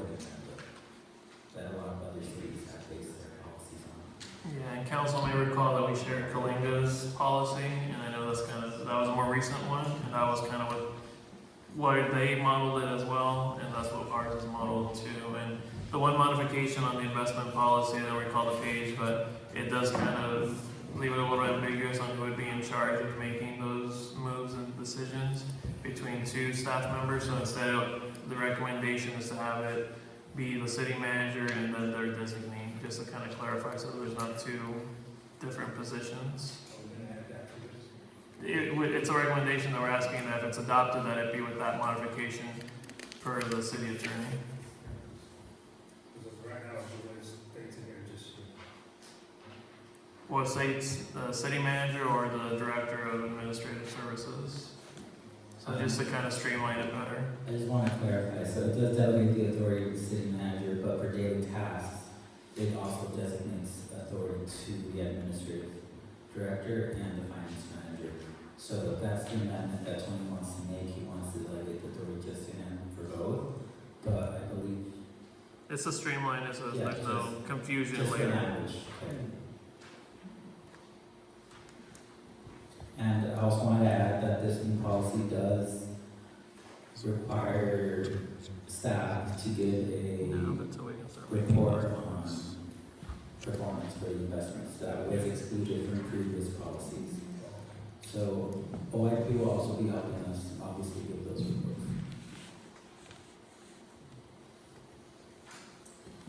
Any comments from legal counsel?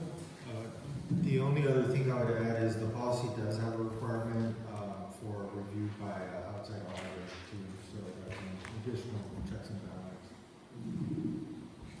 Make it more transparent. Can you say that again? That along with our accountant, there's an additional, The auditor. The outside auditor, so outside, and basically an independent auditor will also. on a quarterly basis or no? Usually that is done on an annual basis. So every new audit, they do request a review of every current policy that we have, so they'll review it as well. And where is that in the? That's a practice. It's just a practice.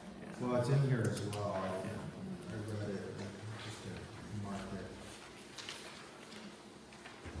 Oh yeah, because we're finalizing the 23 audits. It should be towards the end. I believe it's the section that also says council will be reviewing the policy, or staff will be reviewing it, and with council recommendation, I think, every year.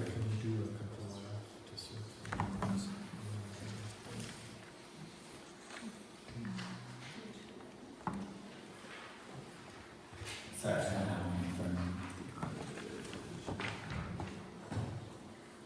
That would be middle of page 9. The investment portfolio and all related transactions are reviewed and balanced through the appropriate general ledger accounts by the finance manager or accountant on a monthly basis. An independent analysis by an external auditor shall be conducted annually to review and perform procedure testing of the city's cash and investments that have a material impact on the financial statements. So that's the paragraph right above where it says 16 performance standards. If you look at the large paragraph above it, that's where it is.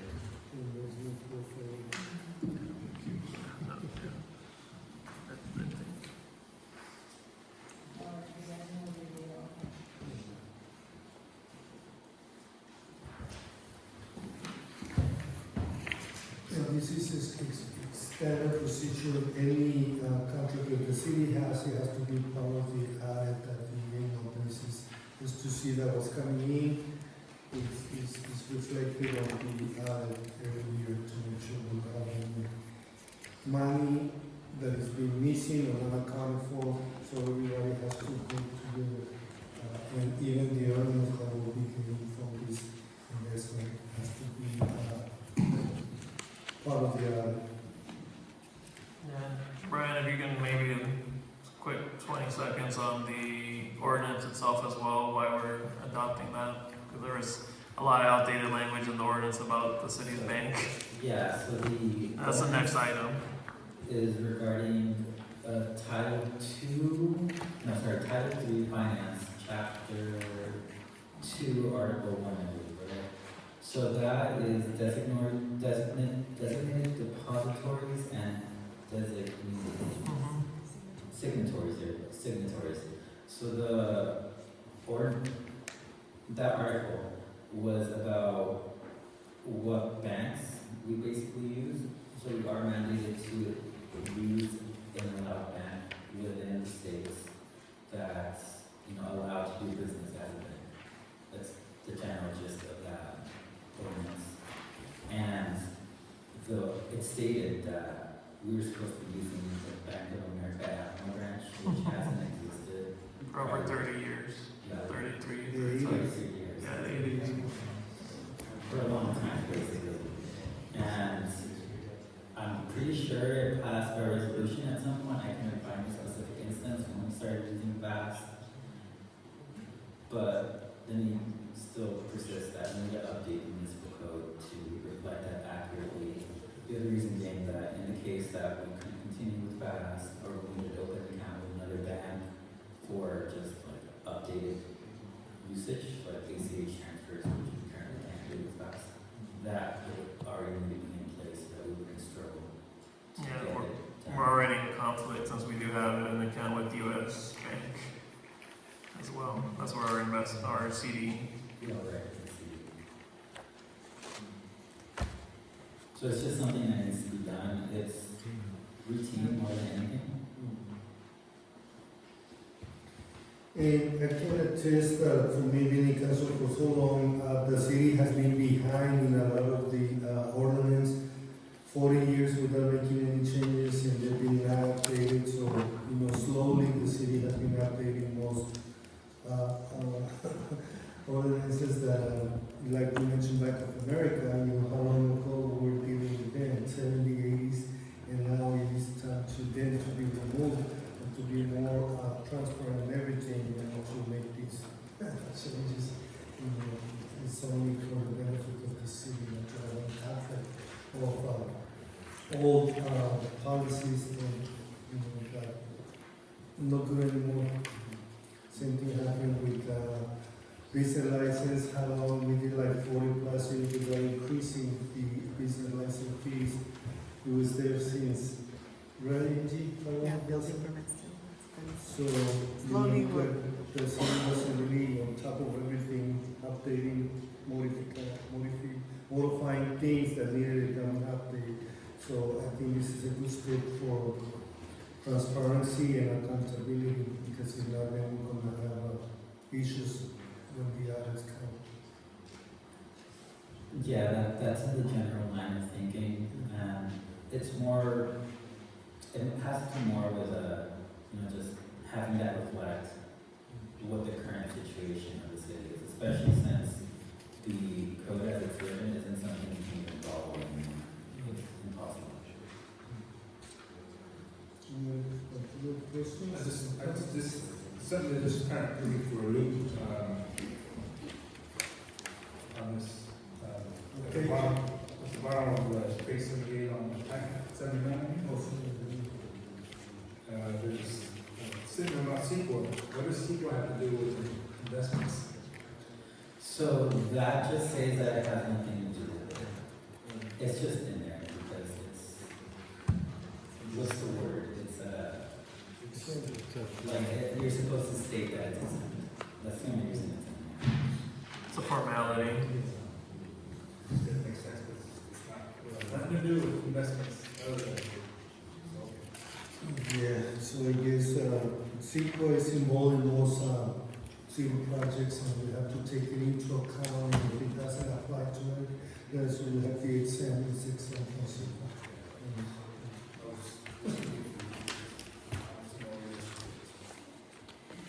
Okay, so I guess any other questions, comments, or ready to take action? And it's resolution 2026-16. Yes. So, do we have a motion to approve resolution 2026-16?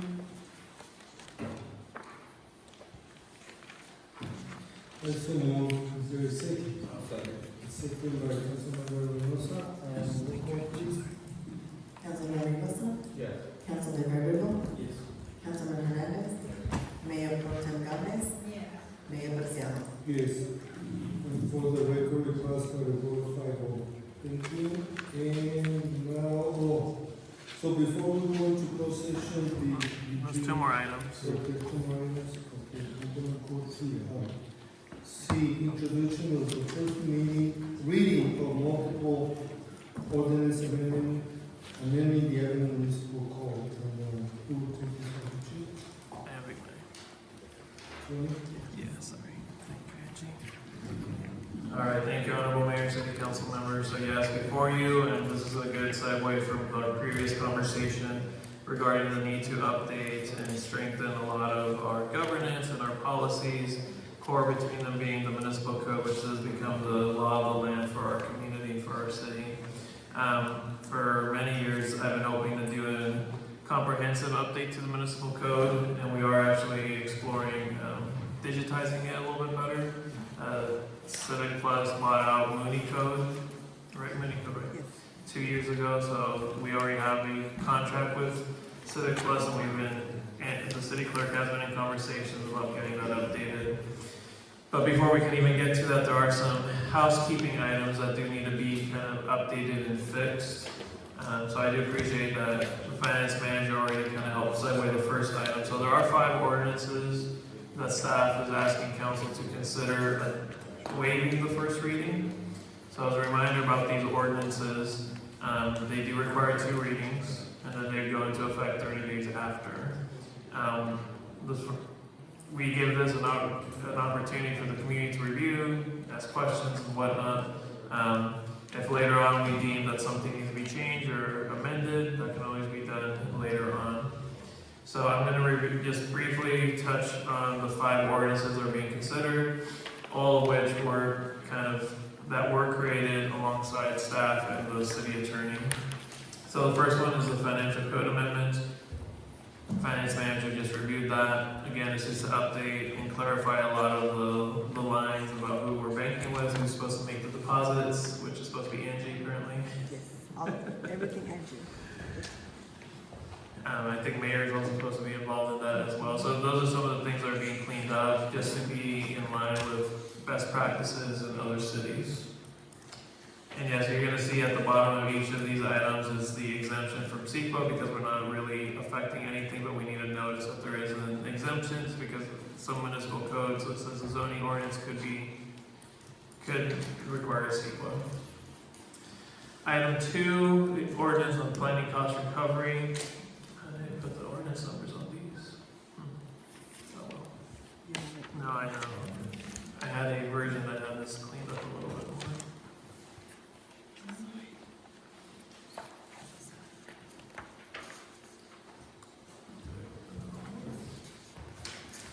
My apologies.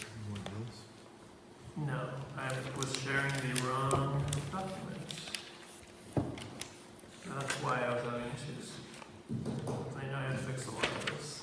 Alright, sorry about that, everybody. This is what you have printed. So the first ordinance with finance would be 2026-01. Now the next one, item 2, ordinance 2026-02. Now we're on the same page. I wonder if I was losing my mind. Alright, so planning and cost recovery and identification. So this would apply to when we have any large developments, large projects. Sometimes we do a kind of single-use indemnity agreement with our developers, but we'd like to have something that kind of strengthens that indemnity with an agreement, having it actually codified in the municipal code. This is something Moses has brought up a few times before, and as we're looking for some bigger developments to come along, projects in the city, it's something that we should have incorporated already. Next would be ordinance 2026-03, item 3, city manager's contract signing authority. This is also something that's kind of become an issue in the last year and a half with housing community development, HCD. As the council's aware, we do receive a lot of funding from the state and from the feds for housing programs, particularly first-time home buyers. The city clerks get flooded by emails where I have to sign a lot of progress reports, a lot of reimbursements requests, any of the loan documents when we do provide funding or first home buyers funding to families. The city manager's been the one to sign those. So this has been the practice since the 80s that we've been doing these programs. Something came up where now they're actually reviewing that this be something codified in the municipal code, not just by resolution for each grant. So this is to kind of catch us up and ratify all the signatures that have been done for the past 40 plus years, and make it, again, streamlined, and it's something that HCD has been requesting. I know Moses had a back and forth with them, because some items may or may recall that you had to sign because they were requesting it be signed by an elected official. So this would just help kind of streamline that item. Now the final two kind of concern council, and then again, just looking forward and ensuring that there's a lot of transparency and that everything's being done above board. The first one, ordinance 2026-04, is filling of vacant city council seats by special election. So as it stands now, the council, if there is one, potentially two vacancies on the council could appoint to fill up to two of the vacancies. Should there be a situation where there's more than two vacancies, that may become a little ambiguous of how that process should operate. So to ensure kind of just everything being done more according to the law and for the community, this ordinance would enact that if there is any vacancy, it immediately requires that there be a special election. And we saw this actually most recently with the school district, my own district, District 2, I want to say, where there was a vacancy, someone had moved out of the district, the school board tried to make an appointment, they kept having ties, 2-2-2-2, they couldn't decide on who to pick. I think they went on for 2 months, and then they had to go into a special election for it. So it may be best practice to just make it automatic that it be a special election. Now the last one is the termination of the qualifications for vacancies of the city council seats. This again is to kind of hold some accountability on those who hold a seat on the council, ensuring that they're holding the city's best interests at heart, and that they're acting as full representatives of representing the community and the city. This ordinance would clarify the city council's authority to determine the qualifications of its members and address circumstances in which a council seat may be deemed vacant, including instances involving malfeasance or breach of the fiduciary duty to the city. Again, this is a fail-safe to ensure that all council members are acting in the best faith and interest of the city. And if there's deemed to be something inappropriate, then council may take, by majority, take an action to remedy the problem. So those are the 5 ordinances. I know they're all kind of being packed in together. There's a lot of items that, again, we've been wanting to update. It does take the first waiving of the first reading, second reading, and then 30 days after would be enacted. So staff feels that these are vital to the continued operations of the city, and it cleans up a lot of the governance and some of the issues that we're already experiencing. And hence, staff is recommending adoption of all 5 ordinances. There is a resolution to waive the first reading of all of these ordinances. This would be brought back at the next meeting for a second waiving of these ordinances. If there are any questions, I'd be happy to take them. I have one. The finance code amendment, says, so the amendment aligns the municipal code.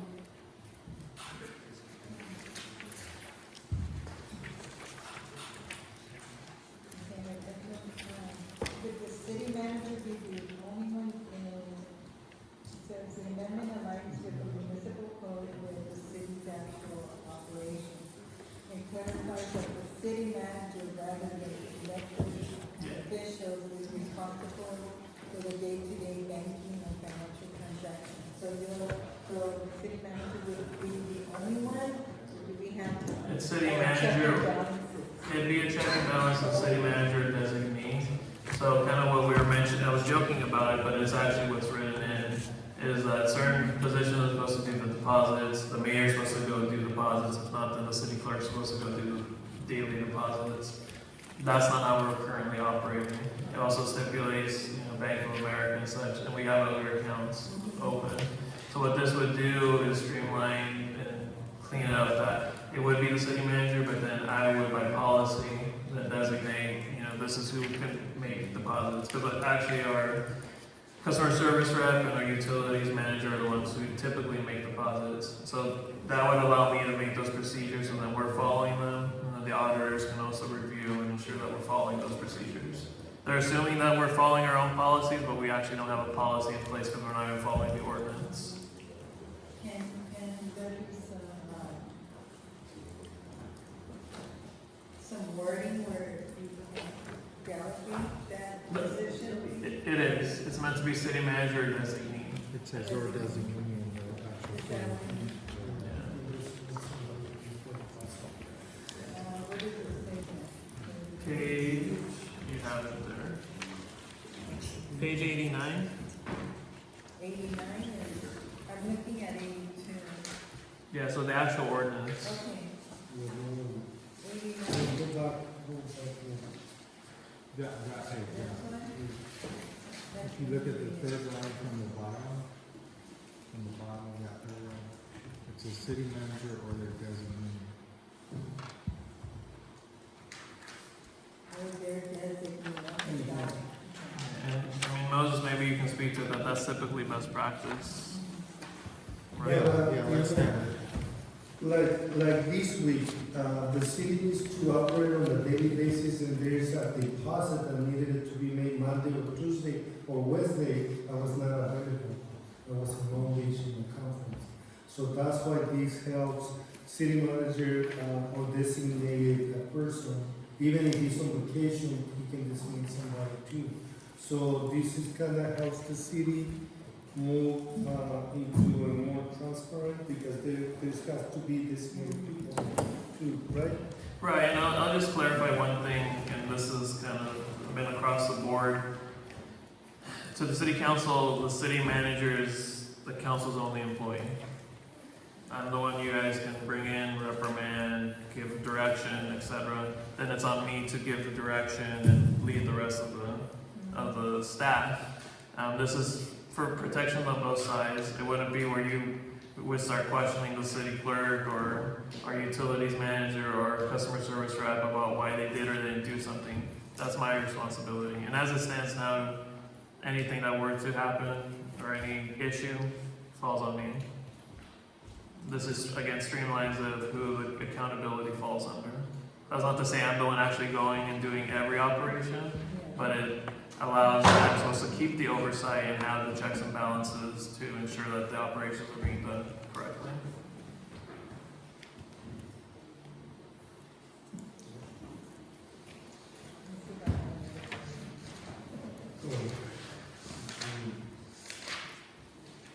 So any other comments or questions from council? Since we got this kind of late during the week, I think we need to push, pass the first reading, but not waive the first reading, because I still need to reference these with other stuff. Because we did get these dates.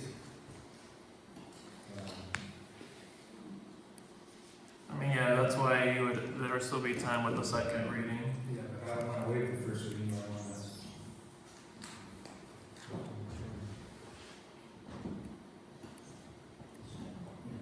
It would be staff's recommendation to move forward, and if we like to repeat September 11th, I will read each of the ordinances. Yeah, it's just a process, because even though we waive the first reading, we can still come back and not approve it. If you find key points that you need more clarification, then we can still prolong the second reading and table that item and go into the next council meeting. But I think I've been saying we need to move forward at a time, one step at a time, and this is just the first step. We still got next meeting And so we will have 2 weeks to look at it and then bring any suggestions, recommendations, and we'll still will consider those. This is resolution 2026-17 It'll, or 18? it'll be 18. Yes, just for clarification, on Alexis, there was the agreement for Alexis and also his contract agreement. That was 2. Yes, so that's why this one will move to 18. 2026-18.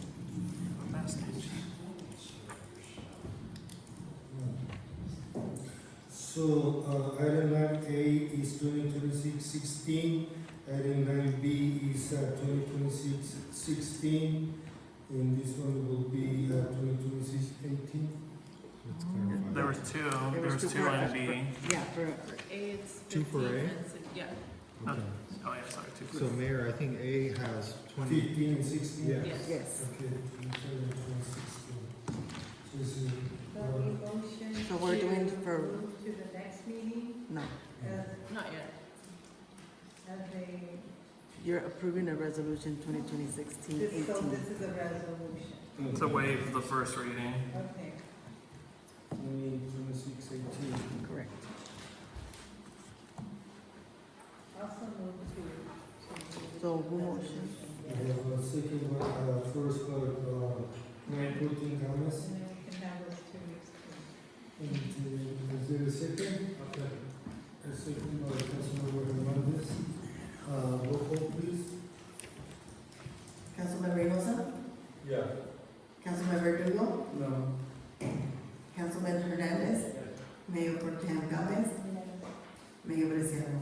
Yes, so for the record, the resolution 2026-18 passed by a vote of 4 in favor, 1 no, and we wait for first reading. We'll be back coming at the next council meeting, and we will be taking suggestions, comments again, and they decide to waive second reading and put the resolution at the next meeting. Thank you. Correct? Yes, thank you. Thank you. So, with that, did we find Yes. the information for approving the minutes? Yes, I think Assistant City Manager / Deputy City Clerk Carla Correa did go over the recording, and do you want me to put it up? Yeah. Give me 1 second then. Are you guys doing action minutes or? The council did not move forward on action minutes. There we go. Yeah, so I do want to note that minutes are not, they're not action minutes, but they're also not verbatim, it's more of a summary, but with Council Member Verdugo's request, I will read in the amendment to that public comment, which is the highlighted sentence you see here. So it should read after, he stated that the city and city council are committed to transparency, but that the following request requires significant staff time and impacts other priority projects. He stated that the city has transparency, which contrasts with the recallers having secret meetings at council members Verdugo's house. And you review the recording. Yeah, and this is after reviewing the audio recording of the February 12th council meeting. Any questions? The information has been provided, and Assistant City Clerk confirmed the recordings of our meeting that happened on February 12th.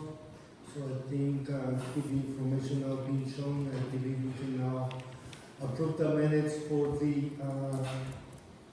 this will be item 9B, and we'll be approving the minutes for the February 12, 2026 regular city council meeting. Yeah, with that information. So, is there a motion? Motion by Mayor Pro Tem Gomez, is there a second? Second, who? Verdugo? Yes. Okay. Second by Councilman Reynosa? Yes. Councilman Verdugo? Yes. Councilman Hernandez? Yes. Mayor Pro Tem Gomez, Yeah. Mayor Preciado. Yes. So, the minutes have been approved with the vote of 5-0 for the record of February 12, 2026. And with that, we'll be going into closed session, and it might take a little while, but we'll be back with item 11 in German of the meeting. You want to go ahead and maybe do 11 now, Mayor? 11? So we're gonna move item 11, just in the interest of the community, in transparency, to show what we have done, representing the city in different levels. So, Councilman Reynoso, closing comments? Any closing comments? Councilman, Most people are going to leave.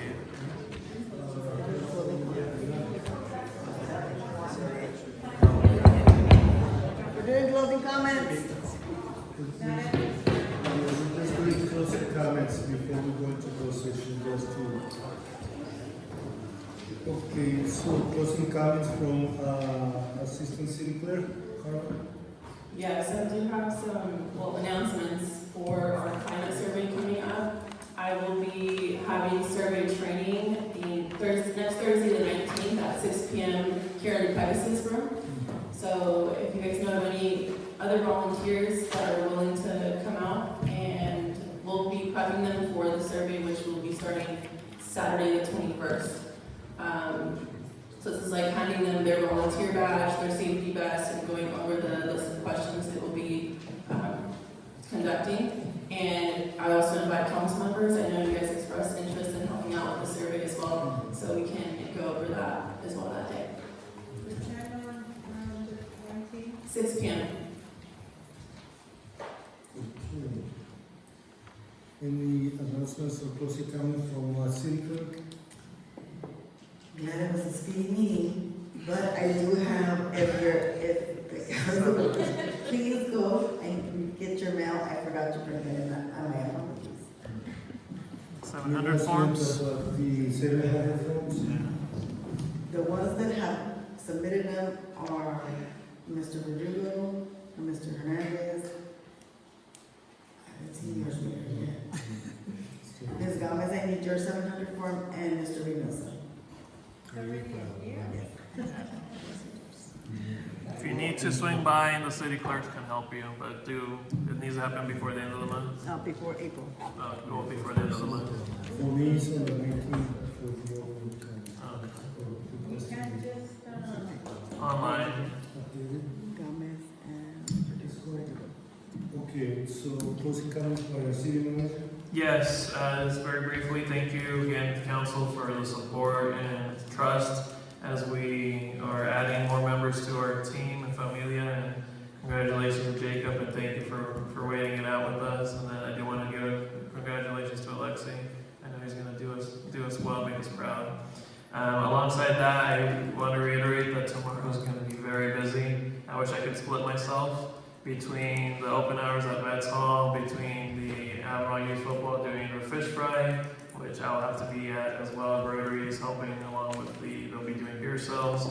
We'll also be doing the open house and kind of community meeting for our Parks grant at the community center. Again, I want to reiterate and invite everybody to come on out to the community center, get to see some of the progress. It's almost done. You'll be able to maybe start imagining some things you'd like to see. Maybe there's still time to add some amenities. So this is a perfect time to go. And the first 100 folks get tacos. So very well worth it. For the weekend, I'm looking forward to the informational booth on the special election for the recall. My understanding is behind State Foods from 10 to 6 p.m. So I'll definitely be stopping by. Probably see more people there too. So looking forward to that as well. Thank you. Thank you. And move to legal counsel, closing comments, announcements. Thank you. Thank you. And I just want to report that 2 weeks ago, when we canceled the city council meeting, we attended the South San Joaquin Legal Seat of California Cities event. It was well attended. We did some meetings with a new program for the state that will hopefully we'll be talking about new economic development in Avenal. I also participated the following Saturday at the Judge George Ornoff Remembrance at the museum. And then I left a little bit early to go to the Valley Voices Immigration Workshop at the Recreation Center. And at the end I asked to participate by telling them what our police department is doing regarding enforcing federal laws regarding immigration. So the police department really wants to have the trust of the community and know that they can still call the PD of any incidents or crimes. They will be enforcing immigration laws. They want to make sure that the community knows that they get to serve them and protect the community. Also, I attended all the county meetings, Kings County Association of Governments, the Policy Council, also the Transportation Authority, the Vehicle Abatement Program, and also CART, Kings Area Regional. It used to be Kings Area Rural Transit. Now they changed it to Kings Area Regional Transit. So they want to make it more because they still serve urban cities like Hanford anymore. And before it was just rural because the emphasis or priority was Avenal, Corcoran, Calhoun City, Stratford, Ramona, and the base. But now it will change. Also, we had a very, very productive meetings because I actually was given the Kings County Association of Government 2 months of the recent project that will be beginning this summer, hopefully in April or May, regarding the Avenal cutoff and State Highway 269 by the truck stop. Actually, I received a letter from CHP. At my request, they came for 14 straight days and supervised the area and gave out 20 infractions to people that were not following the traffic rules. They also are committed to continue doing that by showing more presence and making sure that it's a safe corridor for our community. We also had a meeting after that. Last week we had a meeting with 5 different departments from Caltrans, engineers, directors from District 6. We also had a representative from Senator Hurtado. And before that one, we also had representation from Assemblymember Alexandra Macedo, who both of them, they're our district representative. They're committed to provide funding because that's what we need. We've been talking for this over a year. And there was no funding, but we've been pushing that this is a public safety issue. So now they are taking action. I was presented with 2 maps. They're going to have plenty of lining at night because more accidents have occurred at night because of deficiency in the lining. So they're going to have between, I can remember, at least 6 lights on both sides of the state highway, on the east and west side. They also are planning on putting 4 beacons, 2 yellow ones, one coming down from the State Highway 269 into I-5, and another yellow one coming from the north to the south. It's going to be yellow flashing beacons. They're also going to have red flashing beacons coming out of the truck stop, coming into State Highway 269, and coming on the cutoff at the stop sign before you cross into the 269 corridor. We were also informed at that meeting last week that they actually asked the food vendors to not establish themselves there because they observed that they were also part of the problem or at risk because semis blinding the spot or people slowing down and coming in very slow, traffic flowing at high speed. So they are the ones that decided to ask them to not to be there. And I believe one or two is still doing it, but you know, it's want to make it official. It wasn't a city move. That is Fresno County property where they actually park the food vendors. And you know, so you know that's the first stage to do something about it. But in the future, they're gonna have to look at a roundabout or signal lights or something more directly control traffic there. Also, I attended Sacramento for 2 days with all counties represented from the 8 counties, from the Central Valley, from Stockton to Irving, Bakersfield area. We actually had a full day on Tuesday. We were there Monday and Tuesday. Tuesday we met all day with the Assembly Center for all 8 counties. We did talk about the State Highway 99, like I mentioned, the speed rail system, speed fast rail speed system, the high speed rail. There's good things happening. They continue working. Funding has been diminished to 1/3. We lost the federal government until now, but the state is still providing funding, but also private investors. They're looking at other private investors to continue with the most work that Bridges has done in every area, from Madera, Fresno, Hanford, Corcoran, and even on Houston Avenue, they did another overpass. It's completed it. It's open up to the public, to commuters there.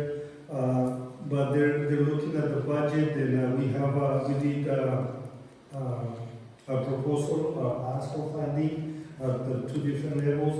And lastly, I went to Long Beach representing they had the annual conference for all counties in the state of California for Association of Local Governments. That one, it comes from San Diego all the way to Eureka. It compromises all 58 counties in the state. So then we had a very long discussion regarding about the user tax gas, because they're still pushing for it, and that Association of Governments, in collaboration with there was 3 agencies that doing surveys talking to communities. Supposedly they did come to the Central Valley too, so they're moving with the survey. They believe that about 80% will be willing to approve a tax rate. It won't be another gas tax, but they're looking at, hopefully, they talk about Hawaii. Hawaii already has a tax implemented into the DMV. It goes, as you know, when you turn in your renewal, they're going to check on your odometer, so they're going to check how many miles to travel during the whole year, and they're going to post. They're imposing already at 8% tax every 1,000 miles that you go over the proposed medium that they have. So they're looking for options, because the main thing is they're looking at losing at least around $40 million of because of the new electric cars that are not paying a gas tax charge. They're losing revenues, but they will still have to continue doing infrastructure, rebuilding highways, roads, and right now the big thing, they're moving into toll roads to have more carpool lanes, and that's for big urban cities like San Diego, LA, San Francisco, because what they're trying to do is accelerate the traffic. They mentioned that the city of LA, most people spend 2 months of hours, so they mentioned 80 hours a month waiting, sitting on traffic. So 80 hours a month just sitting there. So they're looking at ways to do more toll roads to help the funding come out so they can actually have more carpool lanes, more toll roads so they can have revenues coming. So they're looking at all options. And they know that one plan doesn't fit all, so that's why rural communities are really advocating to take into consideration that for us in the Central Valley, it's a necessity to commute. It's not a luxury to have to commute every day. It's not because they want to be on the highway. It's because they must move from point A to point B to work, to a hospital, or even some other businesses or services that the city will not provide. So that's going to make a huge impact because now we are making proposals, amendment to SB 375, and also talking with our legislators so they can take into consideration Central Valley. And I think has a Valley Moses, 8 counties, we can really make a difference trying to get extra funding that has not been allocated to our Central Valley. But if we don't speak and we don't talk or make proposals, I believe the funding will go back to the Bay Area or the Lower South. So that's why we need to be involved in those transportation. That includes affordable housing, transportation, and more local revenues for infrastructure on our highways, city streets, and also for rehabs on water treatment and wastewater treatment plant. So the good news with the water treatment plant, we've been approved for how much? How many million so far we're negotiating that? That's some really good news that came out. On the water treatment plants, we are hoping that, so we have the grant for about $380,000 to do some immediate repairs, and we are working. I had a meeting this week with DWR.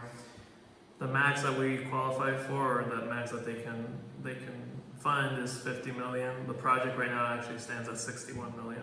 So we're kind of retooling some of it to ensure that it is within those means. We are still needing to discuss some other items as well. So those are the things that the city has been working on. Leadership is essential because we need collaboration and we need to know who to talk to in order to be heard and to bring that funding. We're going to be short $11 million. The same as we're also looking at more funding for the recreation community center. We're going to be still short about $1 million more or less, but we're looking at really pushing revenues, savings in every department. Appreciate all the ground writing that every department is doing. So savings are going to be essential to keep the city moving to the goals and the vision that we have. And for that we need community support, community involvement, and also, right now, tomorrow is a good opportunity because 4 to 6 at the community center, A&M is going to be doing that's going to help with the bring out the application points that you can get by getting signature of the community that are attending, that are giving their opinion. That's what brings these applications to a higher level. And remember, we're competing with Fresno, Clovis, Visalia, Hanford, and more. So they have more staff that they have a project ready. When the applications open up, they're ready to apply the next day. And sometimes we're still working on paperwork. So that put us in a difficult situation, but not impossible. As you can see, 4 Creeks have been very successful. Also, from Corcoran, A&M. Yeah, NAM, Corcoran, our lobbies, Chriscom. They all been working and been very successful, and we will continue applying. The trail ground, we've been a second, third, fourth.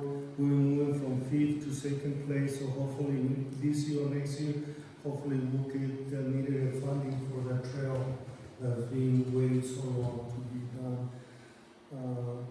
projects to talk about, but I just want to appreciate, coming and getting to know what we're doing.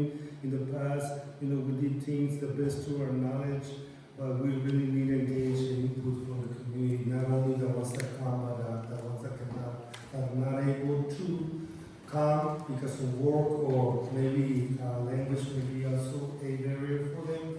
But I think I would like to everybody to pass this information to your neighbor, to your friend, so they know what we're doing. We're really trying to move the city forward. And we're not going to be here forever, so we really need people to step up and try to make a difference and be part of the moving of what direction the city will move. When we don't have input from the community in which direction the city is going to move, then we have to make our own decisions and try to make the best decision for the community. Sometimes not everybody would agree, but at least we're trying to do our best, and we're not perfect, nobody's perfect, but I think collaborating and supporting each other, we can continue to provide daily services to the city, and hopefully we'll keep providing well-paying jobs with benefits to our residents, and that's something that, the prison, over 1,500 jobs, how many residents really have with, it's not even 5%. So we really need to continue looking at the Fire Academy, the Cadet Academy for the police department. Now that we have projects about hydrogen gas coming into our community, methane gas that is going to be another source for electricity or biodiesel, and there's going to be more jobs, and we're hoping that those jobs will be well-paying jobs with benefits. The high school can also begin with their auto shop and welding shop that they have provide training for those electric cars, hydrogen cars, and also battery system. That's a new trade, and like we all know, not all students would like to go to a community college and then to a university. Some of them really wanted to get out of high school and find a job and stay local. But if we have those well-paying jobs here in Avenal, I don't think we'll be having difficult to fill positions and providing a good place to live and work, without having to go outside. We'll continue working with economic development. Like they mentioned, there's interest, but we just need to have the proper contracts and negotiation with the property owners so we can agree and sell the property at a fair price, because that's what is impeding now for franchises to come into Avenal. To be honest, they're asking for $500,000, not even a quarter of an acre. When in Fresno, an acre is $150,000. So you can see that disparity between why we're asking so much. We've seen properties in Avenal that have been undeveloped on Skyline King Street for 40, 60, 80 years.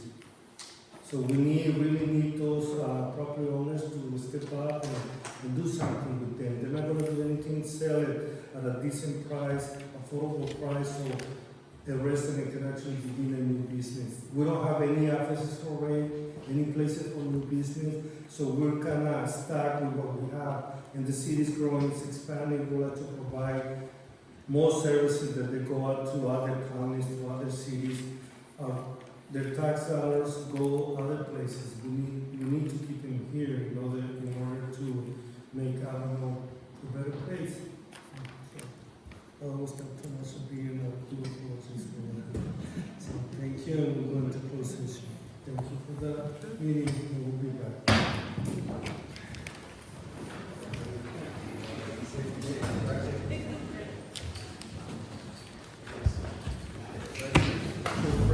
Short break for a minute.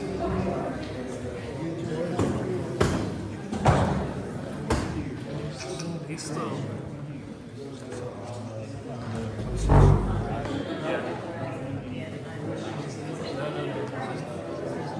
Yeah. that's how I was like,